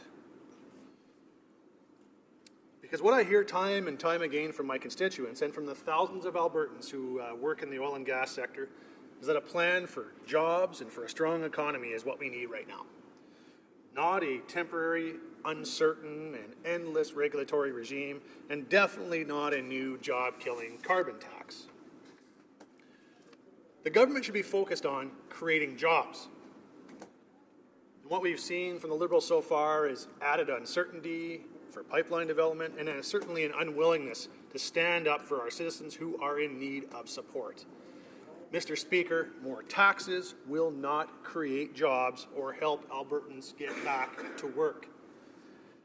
But unfortunately, what we've seen instead from the Liberal government, certainly a government that's fond of taking misguided approaches, that's what we're seeing demonstrated here in Bill C-4. This legislation that we're talking about today isn't focused on workers at all. In fact, it does more harm to them. This legislation is simply a step back for democracy, for transparency, for accountability. And there are so many reasons, Mr. Speaker, why it demonstrates how this government is going exactly the wrong direction. This legislation, in fact, violates the fundamental principle of transparency. If the Liberals are truly trying to pride themselves on being more open, it boggles the mind as to why one of their first pieces of legislation that they have introduced totally and absolutely contradicts that principle. Bill C-377 saw the requirement for public disclosure of a nonprofit organization. Requiring public disclosure by organizations receiving substantial public benefits is not a new concept, Mr. Speaker. In In fact, Canadian charities have been publicly reporting their spending for at least 35 years. Nonetheless, this legislation blocks the public from seeing how any benefits the government provides to unions are being leveraged. So why are the Liberals removing this level of transparency when the public disclosure actually creates greater credibility and support for the legitimately representative work that unions do? Bill C-4 would enable union bosses to direct their members' fees without having any accountability to their members. They will make decisions of advocacy and conscience under a shroud of secrecy without any accountability at all to their members. And if shielding the books from the membership, the actual workers, Mr. Speaker, isn't enough, with Bill C-4, the Liberals are also standing against a worker's right not to join a union. This legislation will eliminate Bill C-525 and its provisions, which supports Canadians' free choice on whether or not they want to be a part of a union, free from intimidation, Mr. Speaker. And this is what Canadians should expect in our democracy. And this legislation was put in place by our previous Conservative government in order to further support workers. Bill C-525 also required union organizers to get expressions of support from a very reasonable 45% of workers in federally regulated sectors in order to force a vote on union certification. Bill C-525 also ensured that the subsequent vote would then be held by a secret ballot.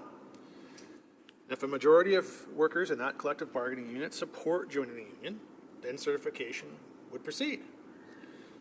The same logical process, of course, Mr. Speaker, would apply in reverse should workers seek to decertify of the union.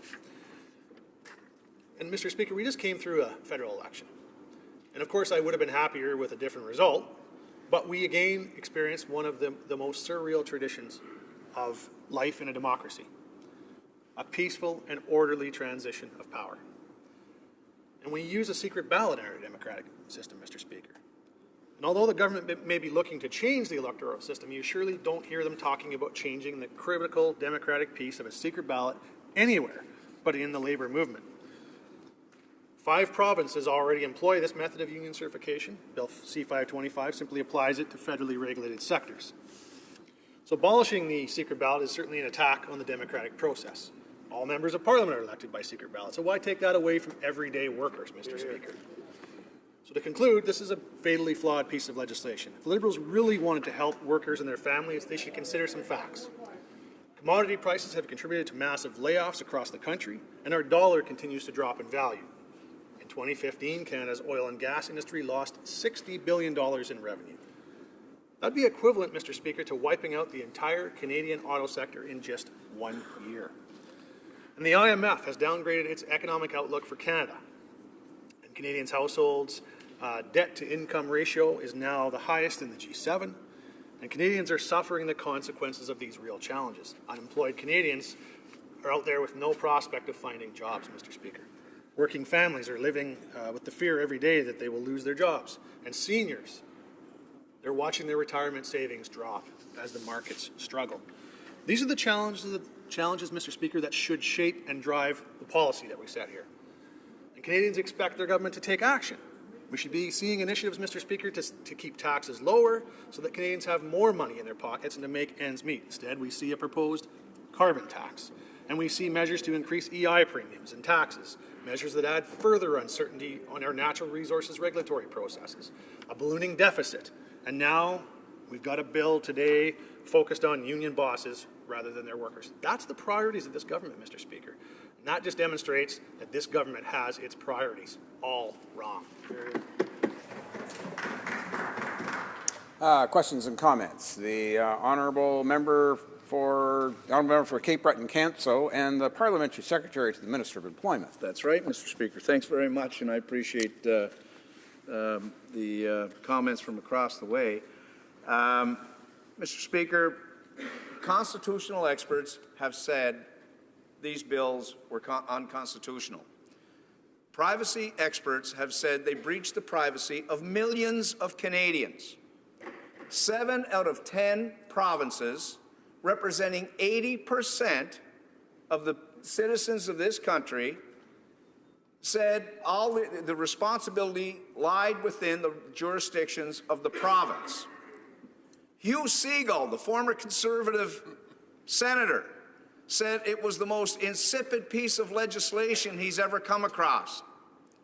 16 Conservative senators stood down and would not support this bill.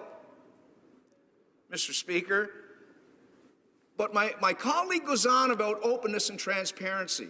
He said it's all about openness and transparency. But when there was an amendment put forward to include employer bodies, chambers of commerce, the Barrister Society, the College of Physicians, which doctors have to join if they want to practice medicine, which lawyers have to join if they want to practice law. Why did the Conservatives, if it was about transparency, vote against those amendments if that's what it's all about here? The honourable member for Banff Airdrie. Well, we're talking about openness and transparency. Let's talk about openness and transparency. So we've got a government here that, this is, as I said in my speech, this is one of their top priorities, to take away transparency in terms of unions. That's on top of, when you look at what they've done as well with the First Nations Transparency and Accountability Act as well. Removing the transparency for First Nations people to have transparency from their leaders as well. That's the priorities of this government, to take away transparency. We've got people in this country losing their jobs. We've got people afraid that they're losing their homes. There's a real difficult situation, very difficult situation in my province of Alberta, and it's causing problems all across this country. And the government, what do they do about it? I don't see them doing anything about it. In fact, they're doing everything they can to pile on and make that situation worse. And at the same time, they make their priorities, rather than trying to do something for the workers that are hurting, to trying to do something to help the energy sector recover. No, they're trying to remove transparency from unions and First Nations. Questions and comments. The honourable member for Cowichan, Malahat, Langford. Thank you, Mr. Speaker.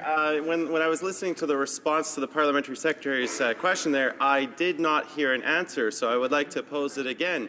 Why did that previous bill not include chambers of commerce, religious organization, professional associations? Why was it only singling out unions? A very simple question. I'd like to hear a response. Thank you. The honourable member for Banff Airdrie. Well, I actually thought we were here talking about Bill C-4 today. But so what I will do is I will talk about Bill C-4 and this government's priorities, because that's what we're here to address. And clearly, their priorities are all wrong, Mr. Speaker. They're clearly all wrong. When there's 100,000 Canadians that have lost their jobs in the last little while. We're seeing massive ballooning deficit in just a few months under this government. They took it from a surplus to a massive deficit. And instead of trying to do something about that, they're talking about trying to, bring in new carbon taxes. They're trying to create further uncertainty in our regulatory processes. The priority should be trying to deal with that, not to try to remove accountability, not trying to remove transparency from our unions. Questions and comments. The honourable member for Red Deer, Lacombe. Well, thank you very much, Mr. Speaker. It's a terrible day that I think this is going to be the last day of debate on this particular piece of legislation, which will all but assure the end of my private member's bill, Bill 525, which I was very pleased to have passed. It brought accountability to a process, empowered every worker in this country currently in a union or thinking about being in a union or thinking about leaving a union, the right to have a secret ballot vote in their own confidence and to do what's best for them. And I was pleased to be able to stand in this place and do this as a private member. And I'm wondering if my colleague over there can talk about how important it is for members of Parliament to be empowered to do the job on behalf of their constituents and not be subjected to attacks and a pointless debate about what members of Parliament should or shouldn't be allowed to do in this chamber. Well, member for Banff Airdrie, a short response, please. Yeah, it's a great question and a great point that the member raises, because we saw that from this Liberal government. They've already denigrated the ability of a private member to be able to bring forward a bill in this chamber and to be able to bring forward the issues and concerns of their constituents and their ridings. That's a real shameful thing. And I think when you talk about the removing of transparency from unions, they've done other things to remove transparency in terms of First Nations leaders to their peoples, and then to take members of Parliament and denigrate the ability to bring forward a private member's bill. That doesn't sound like an open or a transparent government to me, Mr. Speaker. That sounds like a government that's got its priorities completely dead wrong. Resuming debate, the honourable member for Kamloops, Thompson Caribou. Thank you, Mr. Speaker, and I'm very pleased to rise in terms of this debate today. I do think it is very interesting, and it has been mentioned by a few of my other colleagues. We have a critical situation here in terms of Alberta and the issue around oil and the prices of energy. We have issues in Quebec in terms of Bombardier. So I think as a country, we have many important things that we need to be dealing with. So it's absolutely ironic that the two first bills that this government brings forward is one is, oops, a mistake. We made a promise about income tax. It was supposed to be revenue neutral, but it's a $1.4 billion oops. But we're going to bring that forward anyway and add to our deficit by $1.4 billion. And then, of course, the next one they bring forward is a bill that's going to detract from accountability. And so it does really speak to the priorities of this government that the first two bills that they bring forward are oops and lack of transparency. I actually have an interesting history with these two bills that might be a little bit unique in this Parliament, because I did sit on the Finance Committee when Bill 377 was going through committee. And then I also sat on the committee, the HRSCC committee, as the Parliamentary Secretary for the Minister of Labour as we dealt with 525. So I did have the benefit of hearing and sort of really watching the progress of these bills as they went through the legislative process. So I think, first of all, when I hear the opposition, they stand up and they talk about this violated, the safety and privacy and was going to, people with their private healthcare information were going to be identified, or, RCMP were going to be identified. I just want to mention that we did do our jobs as legislators at that time, and we made a whole number of amendments. We heard from committee some concerns, and we did actually make amendments that dealt with those specific concerns. So it really, I think, is a little bit disingenuous when the members of the opposition stand up, or the government stand up and say this was going to violate health concerns, information was going to be public. That was looked at, and the changes that were made, the bill was amended. So, don't go back to the original version when you're criticizing this bill. You need to go to the amended version and the one that was actually passed. So, I think that was, certainly a fair point. They talk about other professional organizations not being included. I think that actually is a fair point. I mean, I am a nurse by background. I was a member of the Nurses Union and a member of the Nursing Association. And so, fair enough point. Lawyers and nurses associations, they were excluded from the bill, and perhaps they should actually also be accountable for the same level of transparency.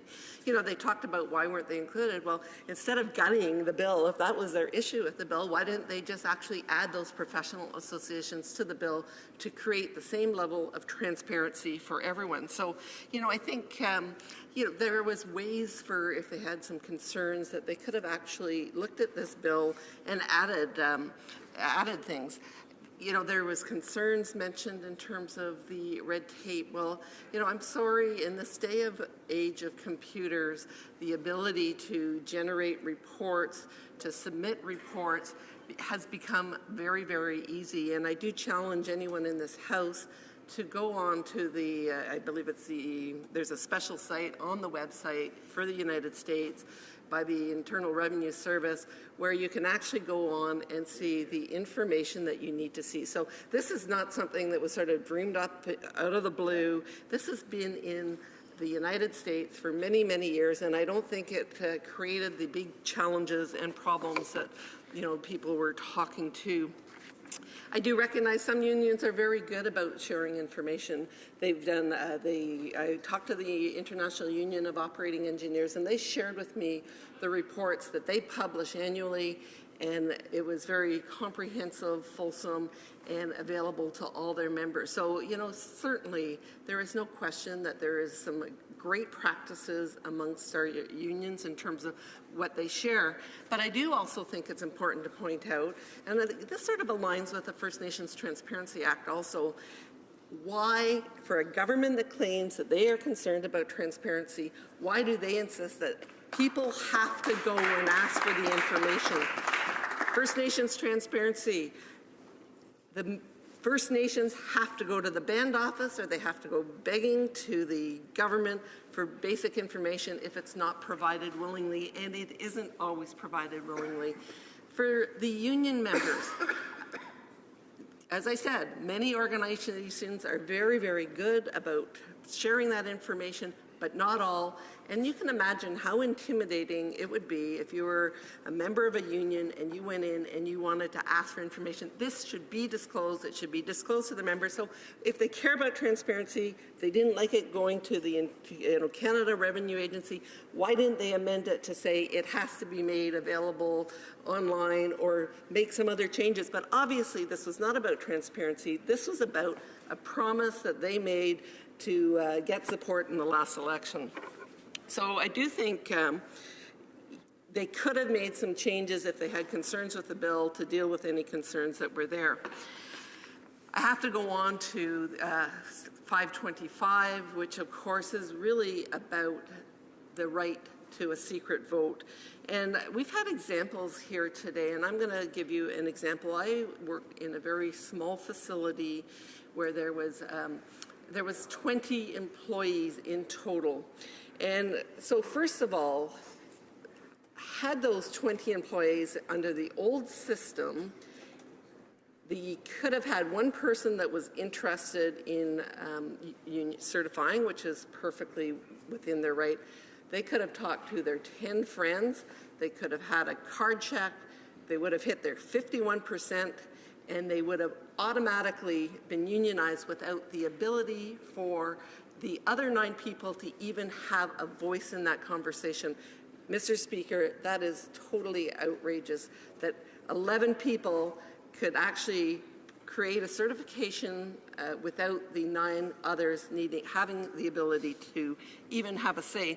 Now, the secret ballot is not just about, it's not about as I've mentioned before, it is not about unions, it is not about the employer, it is for the employee. You can imagine in this small setting of 20 people, how divisive the whole idea about, should we certify, shouldn't we certify.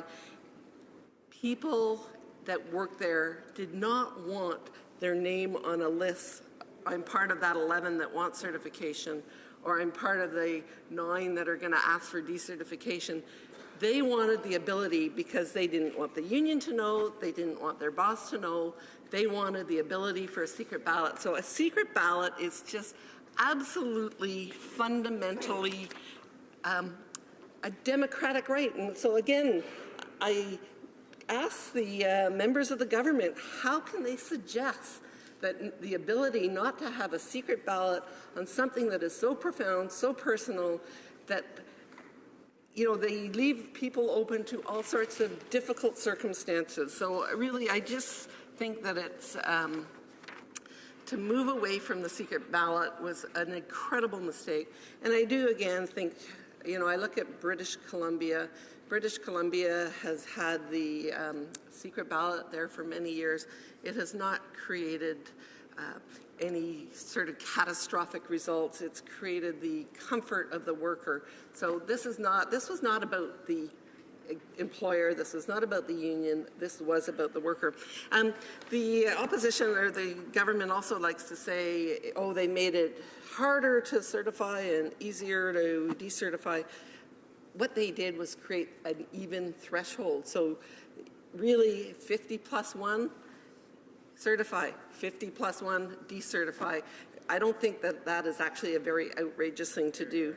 So anyway, Mr. Speaker, I know in conclusion, we've sort of here, one of the top priorities of this government is to move away from transparency, and whether that is in a formal sense, well, I have to give them their due. At least right now it's formally, because we're actually getting a chance to debate them and hold them to account for this. Whereas with the First Nations Act, we heard in question period them talking about a law is a law is a law, but a law is only a law if we like it. If we don't like it, something like First Nations transparency, we're not going to enforce it. So, I think there is a really they put themselves in a really difficult position. But, Mr. Speaker, delighted to stand up and talk to this. I am disappointed that if they had concerns that they just didn't make it better. Instead, they're choosing to gut it. Questions and comments. Question et commentaire. Honorable député. The honourable member. With St. James, Assiniboia, Headingley. Thank you, Mr. Speaker.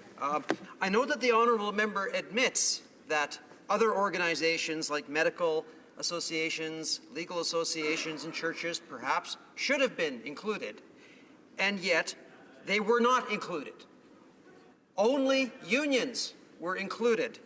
So my question is, how can the honourable member state that this legislation was not, or that this bill was not, in fact, targeted at the labour movement? Member for Kamloops, Thompson, Caribou. Mr. Speaker, this bill could have easily have added the Nursing Association, the Bar Association.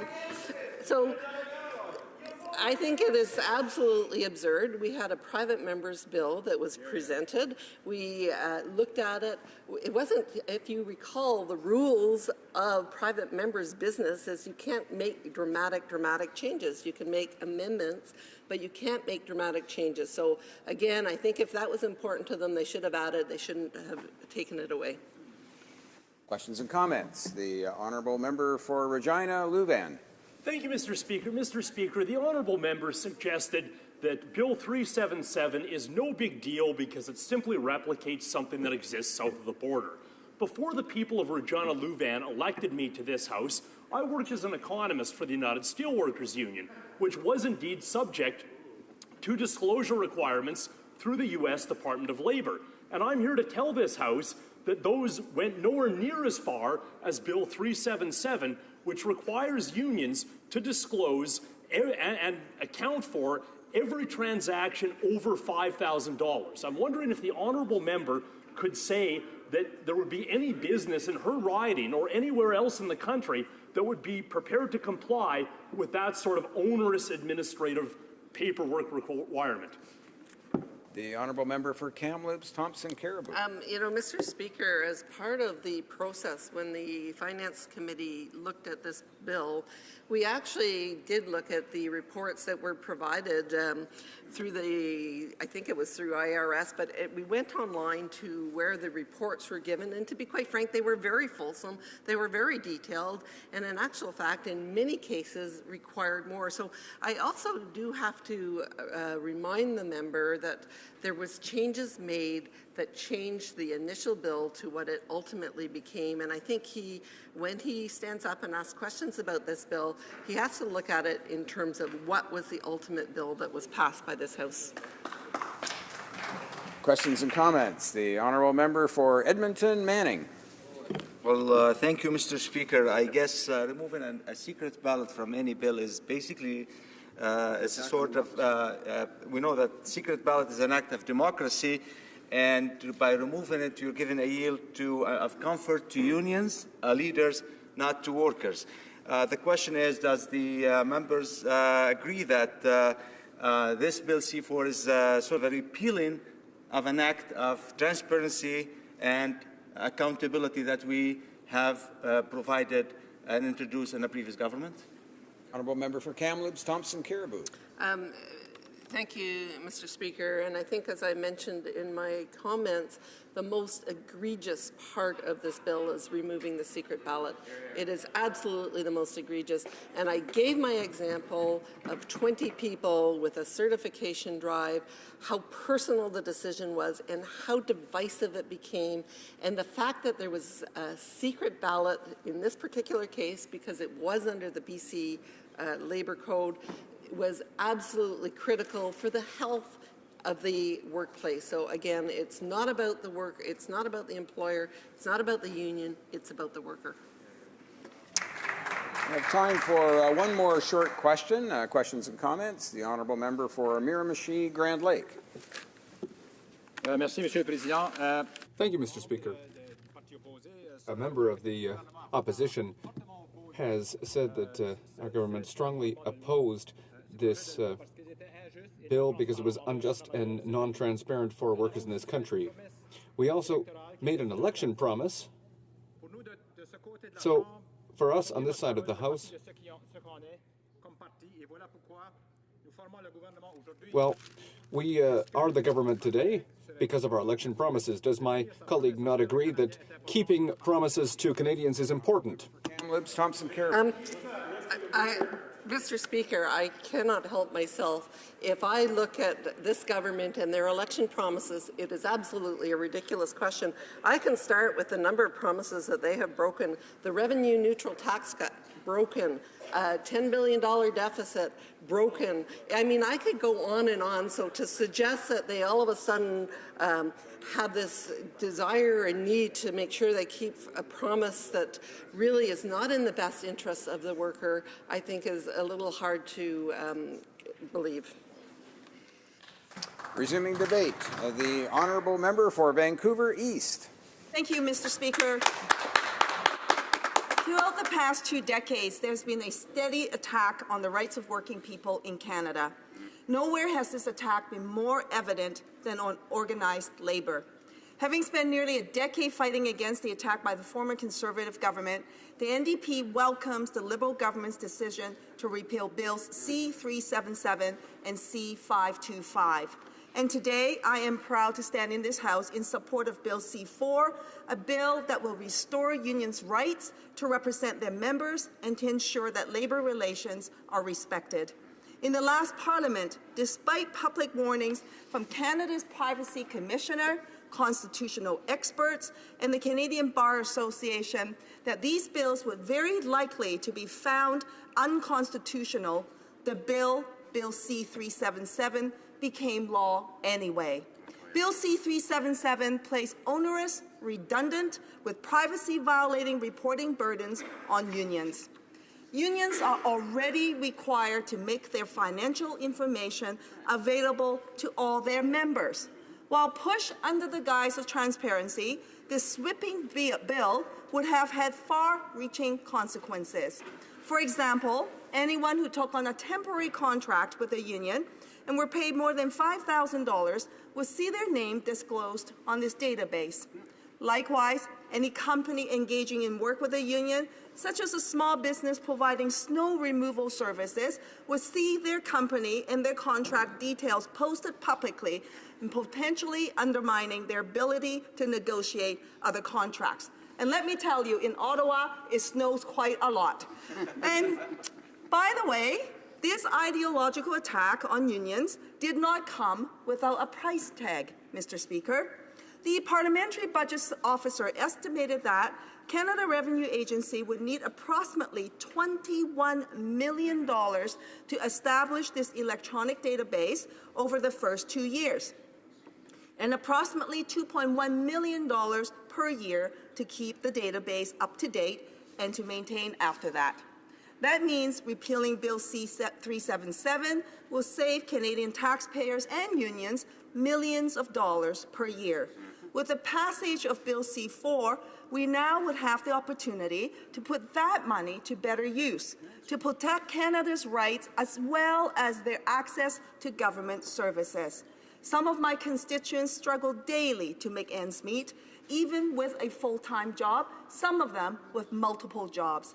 Others would like to work but cannot access the workforce for a variety of reasons, including their inability to secure affordable, quality childcare. The savings from this could fund a number of much-needed programs, such as social housing, services for seniors, programs for the most vulnerable. Like Bill C-377, Bill C-525 was designed to weaken unions in Canada. It was a bill that aimed to solve a problem that, in my opinion, that didn't really exist. So turning to Bill C-525, it amended the Canada Labour Code, the Parliamentary Employee and Staff Relations Act, and the Public Service Labour Relations Act in order to make it more difficult to certify a union and much easier to decertify one. Prior to this bill, in order to trigger a union certification vote within the workplace, 35 and 50% of the employees will have to sign a card indicating that they wish to become members of the union.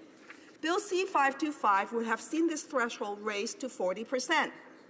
And let me make it very clear, Mr. Speaker, prior to Bill C-525, if 35% of employees signed a card, it only triggers workplace vote. It does not automatically certify a union.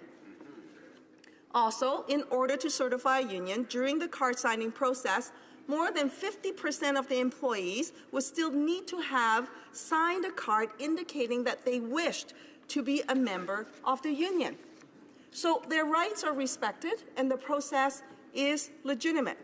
But for workplaces already unionized, Bill C-525 attempted to make decertification a union easier.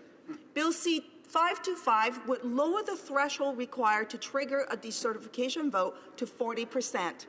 So with these measures, it's clear to me that what the attempt here is to make it more difficult to trigger certification and for simply ideological reasons. The NDP have long supported Canadians' right to freedom of assembly as protected under the Charter, as well as defending the value the labour movement provides to working Canadians. It is no coincidence that as unionized rates in Canada have fallen, good-paying, stable, full-time jobs have gone with them. Collective bargaining has played an important role throughout history in ensuring that workers' rights are protected and they work in a safe environment and that they receive fair pay and benefits for the value they bring to their workforce. As these stable, secure jobs have been eroded in their workplace, what we see now in Canada are precarious ones, temporary contracts, part-time work, and often without benefits and with lower pay. Those are becoming the norm in today's workplaces. Just last year, it was found that 52%, over half of all workers in Toronto, a major city in Canada, are in these precarious employment situations. Across Canada, these precarious positions are also disproportionately held by visible minorities and new Canadians, adding another barrier in the way of moving up the socioeconomic ladder and achieving financial security for themselves and for their families. For the growing number of precarious workers, making ends meet is becoming increasingly difficult as the cost of living continues to rise and their wages do not keep up. Statistics Canada found that the lowest earning 20% of Canadian households are now spending over 51% of their take-home pay just to cover essentials. Housing costs alone are now taking up nearly 1/3 of 20% of Canadian households' paychecks. The impact of precarious work goes beyond the checkbook. Workers in precarious jobs are nearly twice as likely to report worse mental health than those in secure positions. The impact of not knowing when your next shift is, last-minute scheduling, not knowing if you still have a job next month, can lead to acute stress, poor nutrition, and weight gain. Studies are also now showing that workers becoming trapped in precarious situations instead of moving on to stable, permanent positions. A trend of being stuck going from contract to contract is becoming evident. Employment instability, lower wages, and a lack of benefits has far-reaching impacts on Canadians and the economy. Poverty among seniors hit a historical low of under 4% in 1995. That figure has begun to reverse, and as workplace pension benefits are eroded and Canadians struggle to save for retirement. So in 2013, poverty rates among seniors had increased to slightly 11%. Poverty among seniors disproportionately impact women who are now experiencing poverty rates of a simply unacceptable rate of 30%. But don't take my word for it, Mr. Speaker. The NDP or the Labour's words for it. Unionization was a key driving force in the past in addressing these issues, and in a study released just last year, the International Monetary Fund signaled a significant shift in approach, acknowledging the roles unions have historically played in addressing income inequality in society around the globe has been understated. Bodies of research are now showing declining unionization rates are a significant factor in increasing inequality, especially amongst developed nations, including Canada. The IMF has now stated that the declining presence of unions have not only weakened earning potentials of low and middle income earners, but that this has directly led to rapidly increasing income share of the very highest earners, noting corporate managers and shareholders specifically.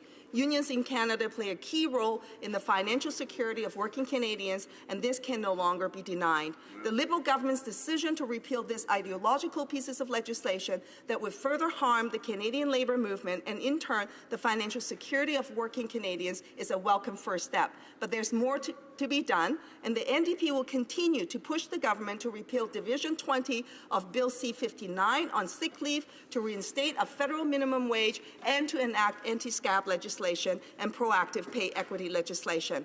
We will push for the repeal of former Bill C-4 instead of just a current promise to review. The legislation is also likely to be found unconstitutional and was another example of an ideologically driven legislation to undermine fair collective bargaining. Canadians can be assured that the NDP will continue to fight for workplace rights and fight against growing income inequality in Canada. Reducing inequality and improving the financial security of every working Canadian needs to be a top priority for this government. Thank you, Mr. Speaker. Questions and comments. The Honourable Parliamentary Secretary to the Minister of Employment and Workforce Development. Thank you very much, Mr. Speaker, and I very much appreciate the comments shared with the House by the member across.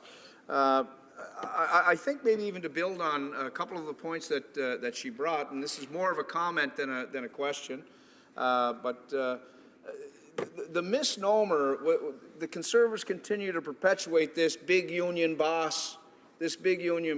Really what it is a fallacy. Having been a former union member many years back, and I know that her party have a number of union leaders that are now in the House, and but the reality of being involved in organized labor is that the strength is in the membership. And I know here in Nova Scotia, my home province, twice we've seen negotiating teams, for example, come to an agreement with the government, NSGEU, teachers union. They sat down, negotiated a deal. They bring it back to the membership, but the membership says, no, go back. That's not the deal we want. The strength lies in the membership.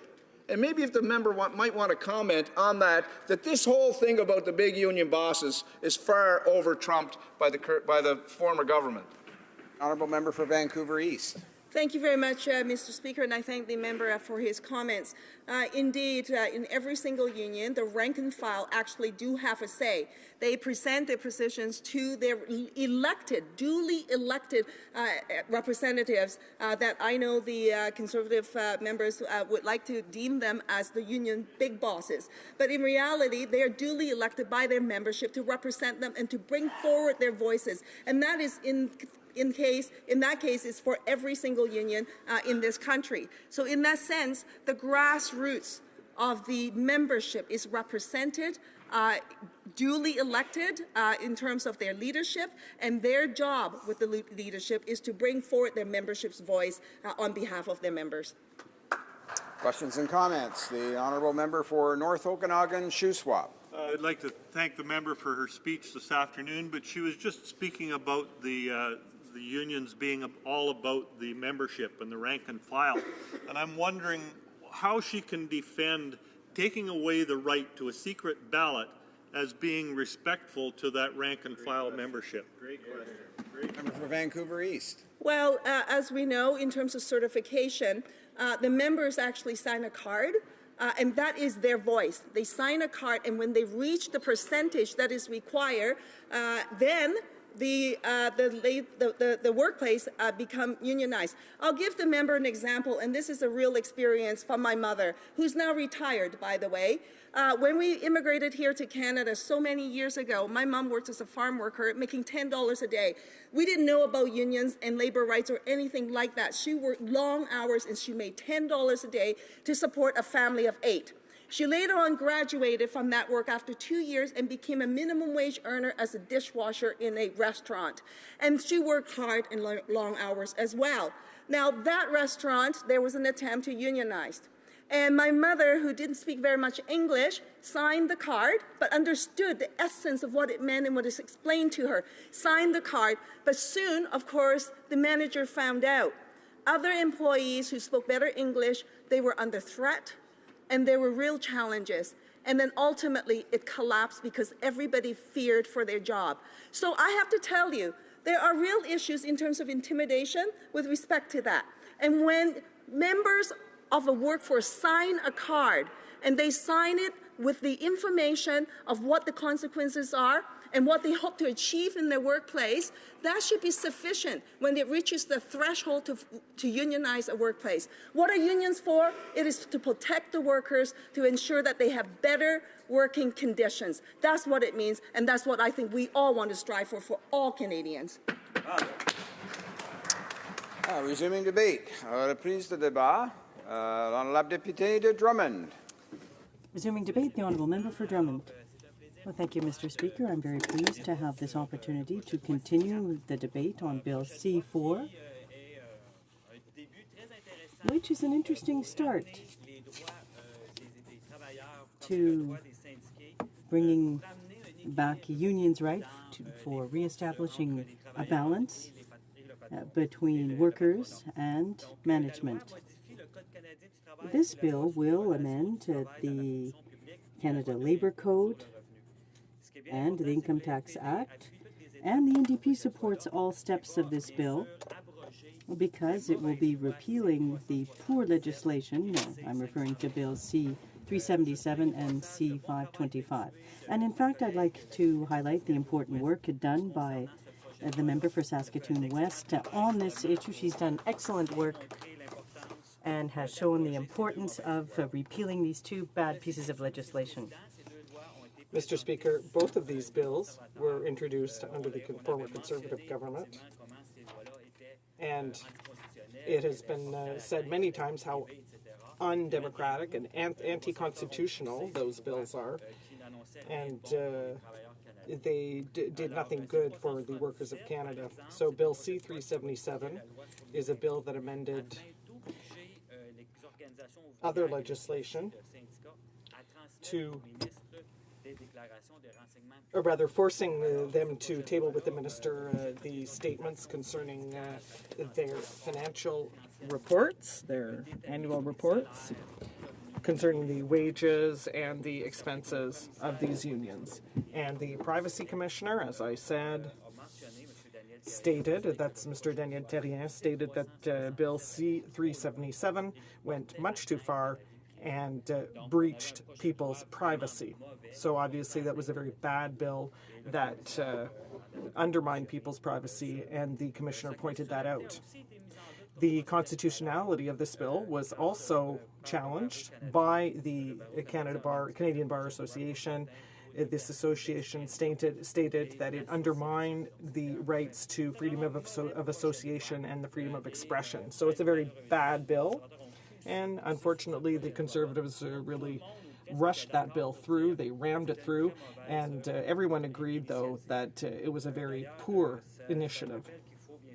And because obviously it's important to protect the right to strike, the right to bargaining, and we need to believe, people need to believe in the importance of unions. It's a good way of balancing the relationship between workers and employers. And in places where unions are important, where they play a significant role, well then obviously workers' rights are better protected. The balance between, or rather there is less wage disparity, and so unions are a good thing. Now, speaking of bad bills, there was another one put forward by the Conservatives. That was Bill C-525, an act to amend the Canada Labour Code, the Parliamentary Employment and Staff Relations Act, and the Public Service Labour Relations Act. So, in short, that bad Conservative bill was based on the equally bad legislation out of the United States, which tried to disband unions. And so these people could, they had the right to not participate in union activities. And so this went against the promotion of unions. So there were fewer people who paid their union dues, and therefore, once again, that was another way to undermine workers and to also undermine the relationship between workers and employers. It prevented workers from defending their rights, really. So these legislative initiatives sought to restrict the financial capacity of unions by making it easier for wage earners not to join unions. And once again, that was a very bad decision on the part of the Conservatives. And I'm very happy, I'm delighted, in fact, that our party worked so hard that we inspired the Liberals to come forward with the C4. So I'm very proud of my party and of our leadership, and I'm very pleased that the Liberal Party is in agreement with us. Now, in my riding of Drummond, I regularly meet with citizens who are either unionized workers or union members, and I met recently with two people from the Canada Public Service Alliance. These are people who are protected, therefore, by that union. And they told me about how concerned they were with the fact that workers' rights had been undermined in the past years. And that was under the former government. And so they told me about their demands. And one of that was obviously to ensure that the right to collective bargaining of public servants should continue, because we saw the Conservatives impose legislation rather than using bargaining as a tool. And I think that the Liberals understand the importance of using bargaining as a tool instead of trying to ram unilateral measures through. And we all have also seen the undermining of health and safety protections under the Canada Labour Code. And so the Liberals have worked to bring that back as well. So we're very proud to see that the Liberals have started to think about this and are looking to us as a role model, because they've promised to tackle the provisions of Bill C-59. And in fact, they've tabled legislation to repeal it. They're going to be putting a proposal on the table with the unions. But I'm just going to talk to you a bit about C-59. The problem with that is that it sought to eliminate the rights of it sought to take away the rights of workers to bargain by taking away their sick leave. So instead of resorting to bargaining, to negotiation, they simply rammed through a bill. And but unfortunately, they have put forward the same proposal as the Conservatives. So we're quite disappointed with that. I also participated on several occasions in the AGM of the Federal Penitentiary Union in Drummondville, and I'd like to commend those workers for their very hard work. I had the opportunity to visit the penitentiary on several occasions, and it's unbelievable how dire the needs are, and I'm sure it's the same in other penitentiaries in Canada. With regard, there are a lot of needs with regard to social reintegration, and I visited, for example, a class where they continue to receive continuing education. So I was very happy to visit with those workers. Now, one of our colleagues, the member for Rosemont-La-Petite-Patrie, worked very hard in committee to fight Bill C-377, and so I'd really like to underscore his efforts. He did very diligent work on that matter. So we in the NDP want Canadian unions Obviously, we're very happy that C-377 and C-525 are going to be repealed. We're going to continue, however, to exert pressure on the government to improve bargaining conditions, and we're going to continue to ensure that the government repeals Section 20 of Bill C-59 on sick leave so that they can reestablish the federal minimum wage, and to ensure that it adopts an anti-strikebreakers law. That's really an excellent initiative. We're very proud of the work done by our party to protect workers' rights. And I sincerely hope that this bill will be adopted by everyone here in the House of Commons, because it is a very good bill. It will reestablish a proper working relationship between the employers and workers, and therefore I would like to commend the collective work done by the NDP, which inspired the Liberal government, and I commend the Liberal government for following in our footsteps. Thank you, Mr. Speaker. Question commentaire. Questions and comments? The honourable member for Red Deer Lacombe. Well, thank you very much, Mr. Speaker, and this is probably my last opportunity to speak on this bill at this particular reading. So I would like to ask my honourable colleague, in his joy to undo my private member's Bill 525, if he thinks that as a member of Parliament in the next federal election, when he's a candidate, should he choose to run again, if he should be able to go to the doorstep of a Canadian household and knock on that door and have the voters come out and have him have the ability to demand that they sign or vote or cast their ballot on that doorstep right in front of him, right when he wants it to, and if he thinks that's democracy, because that's exactly the bill that he's going to support in Bill C4, and he's going to undo the right to a secret ballot vote, which is what 525 was. Does he think that that is actually an improvement in democracy? Because that's the position he's advocating for. Député de Drummond. The honourable member for Drummond. Thank you, Mr. Speaker. I would just like to explain what is actually going on. Is that there is an increase in inequality everywhere in North America, especially here in Canada. We see this growing disparity, and more it is more and more difficult to receive union certification. So there needs to be a balance of power. The current way of doing things is working very well. There's been no complaints, on the contrary, and therefore we have to ensure that legislation is constitutional when it is introduced.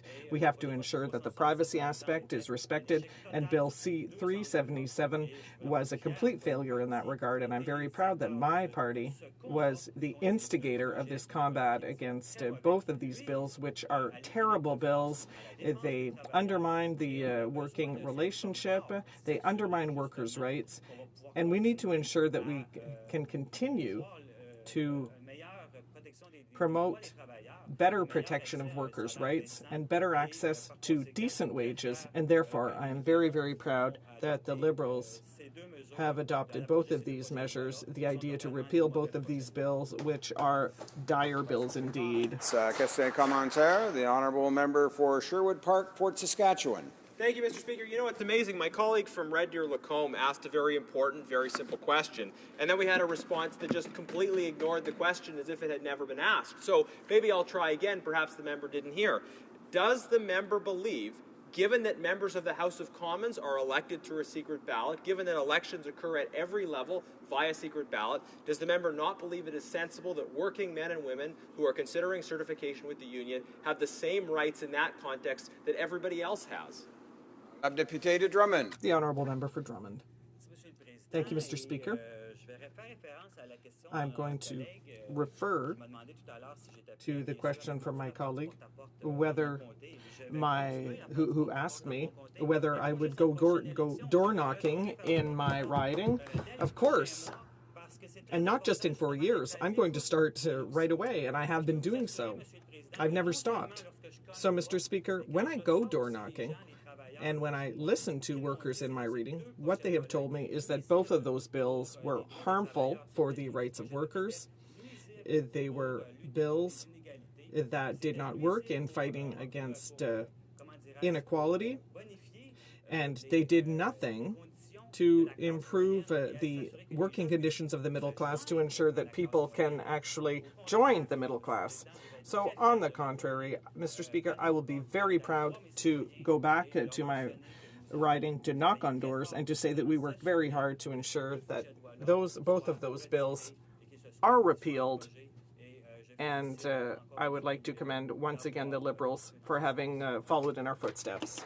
Questions and comments. Time for a very short question. The honourable member for Cowichan, Malahat, Langford. Thank you, Mr. Speaker. We certainly have heard a lot of questions from the Conservative sides about Bill C-525 and, you know, that we're not going and supporting secret ballots and all that. But what I often don't hear from that particular side of the House is about Bill C-377, because in my mind that was a far more onerous piece of legislation.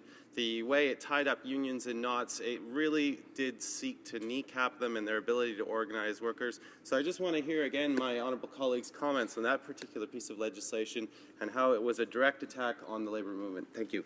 Deputy de Drummond. The honourable member for Drummond. I'd like to thank my honourable colleague for his question, because it allows me to say once again how many emails and messages I received when C-377 came forward to specify how bad the bill was. Not only did it fly in the face of people's privacy and how unconstitutional it was, so once again, I am so proud. Our party did such good work, not only in committee, but also across Canada by consulting citizens. My honourable colleague from Rosemont-la-Petite-Patrie, who fought very hard to represent and promote workers' rights across the country. So we're very pleased, we're very proud of the work that we did because it was productive. It got the job done. So once again, congratulations to the Liberals who have understood the importance of repealing and withdrawing those two bills. Resuming debate. Reprise de débat. Reprise de débat.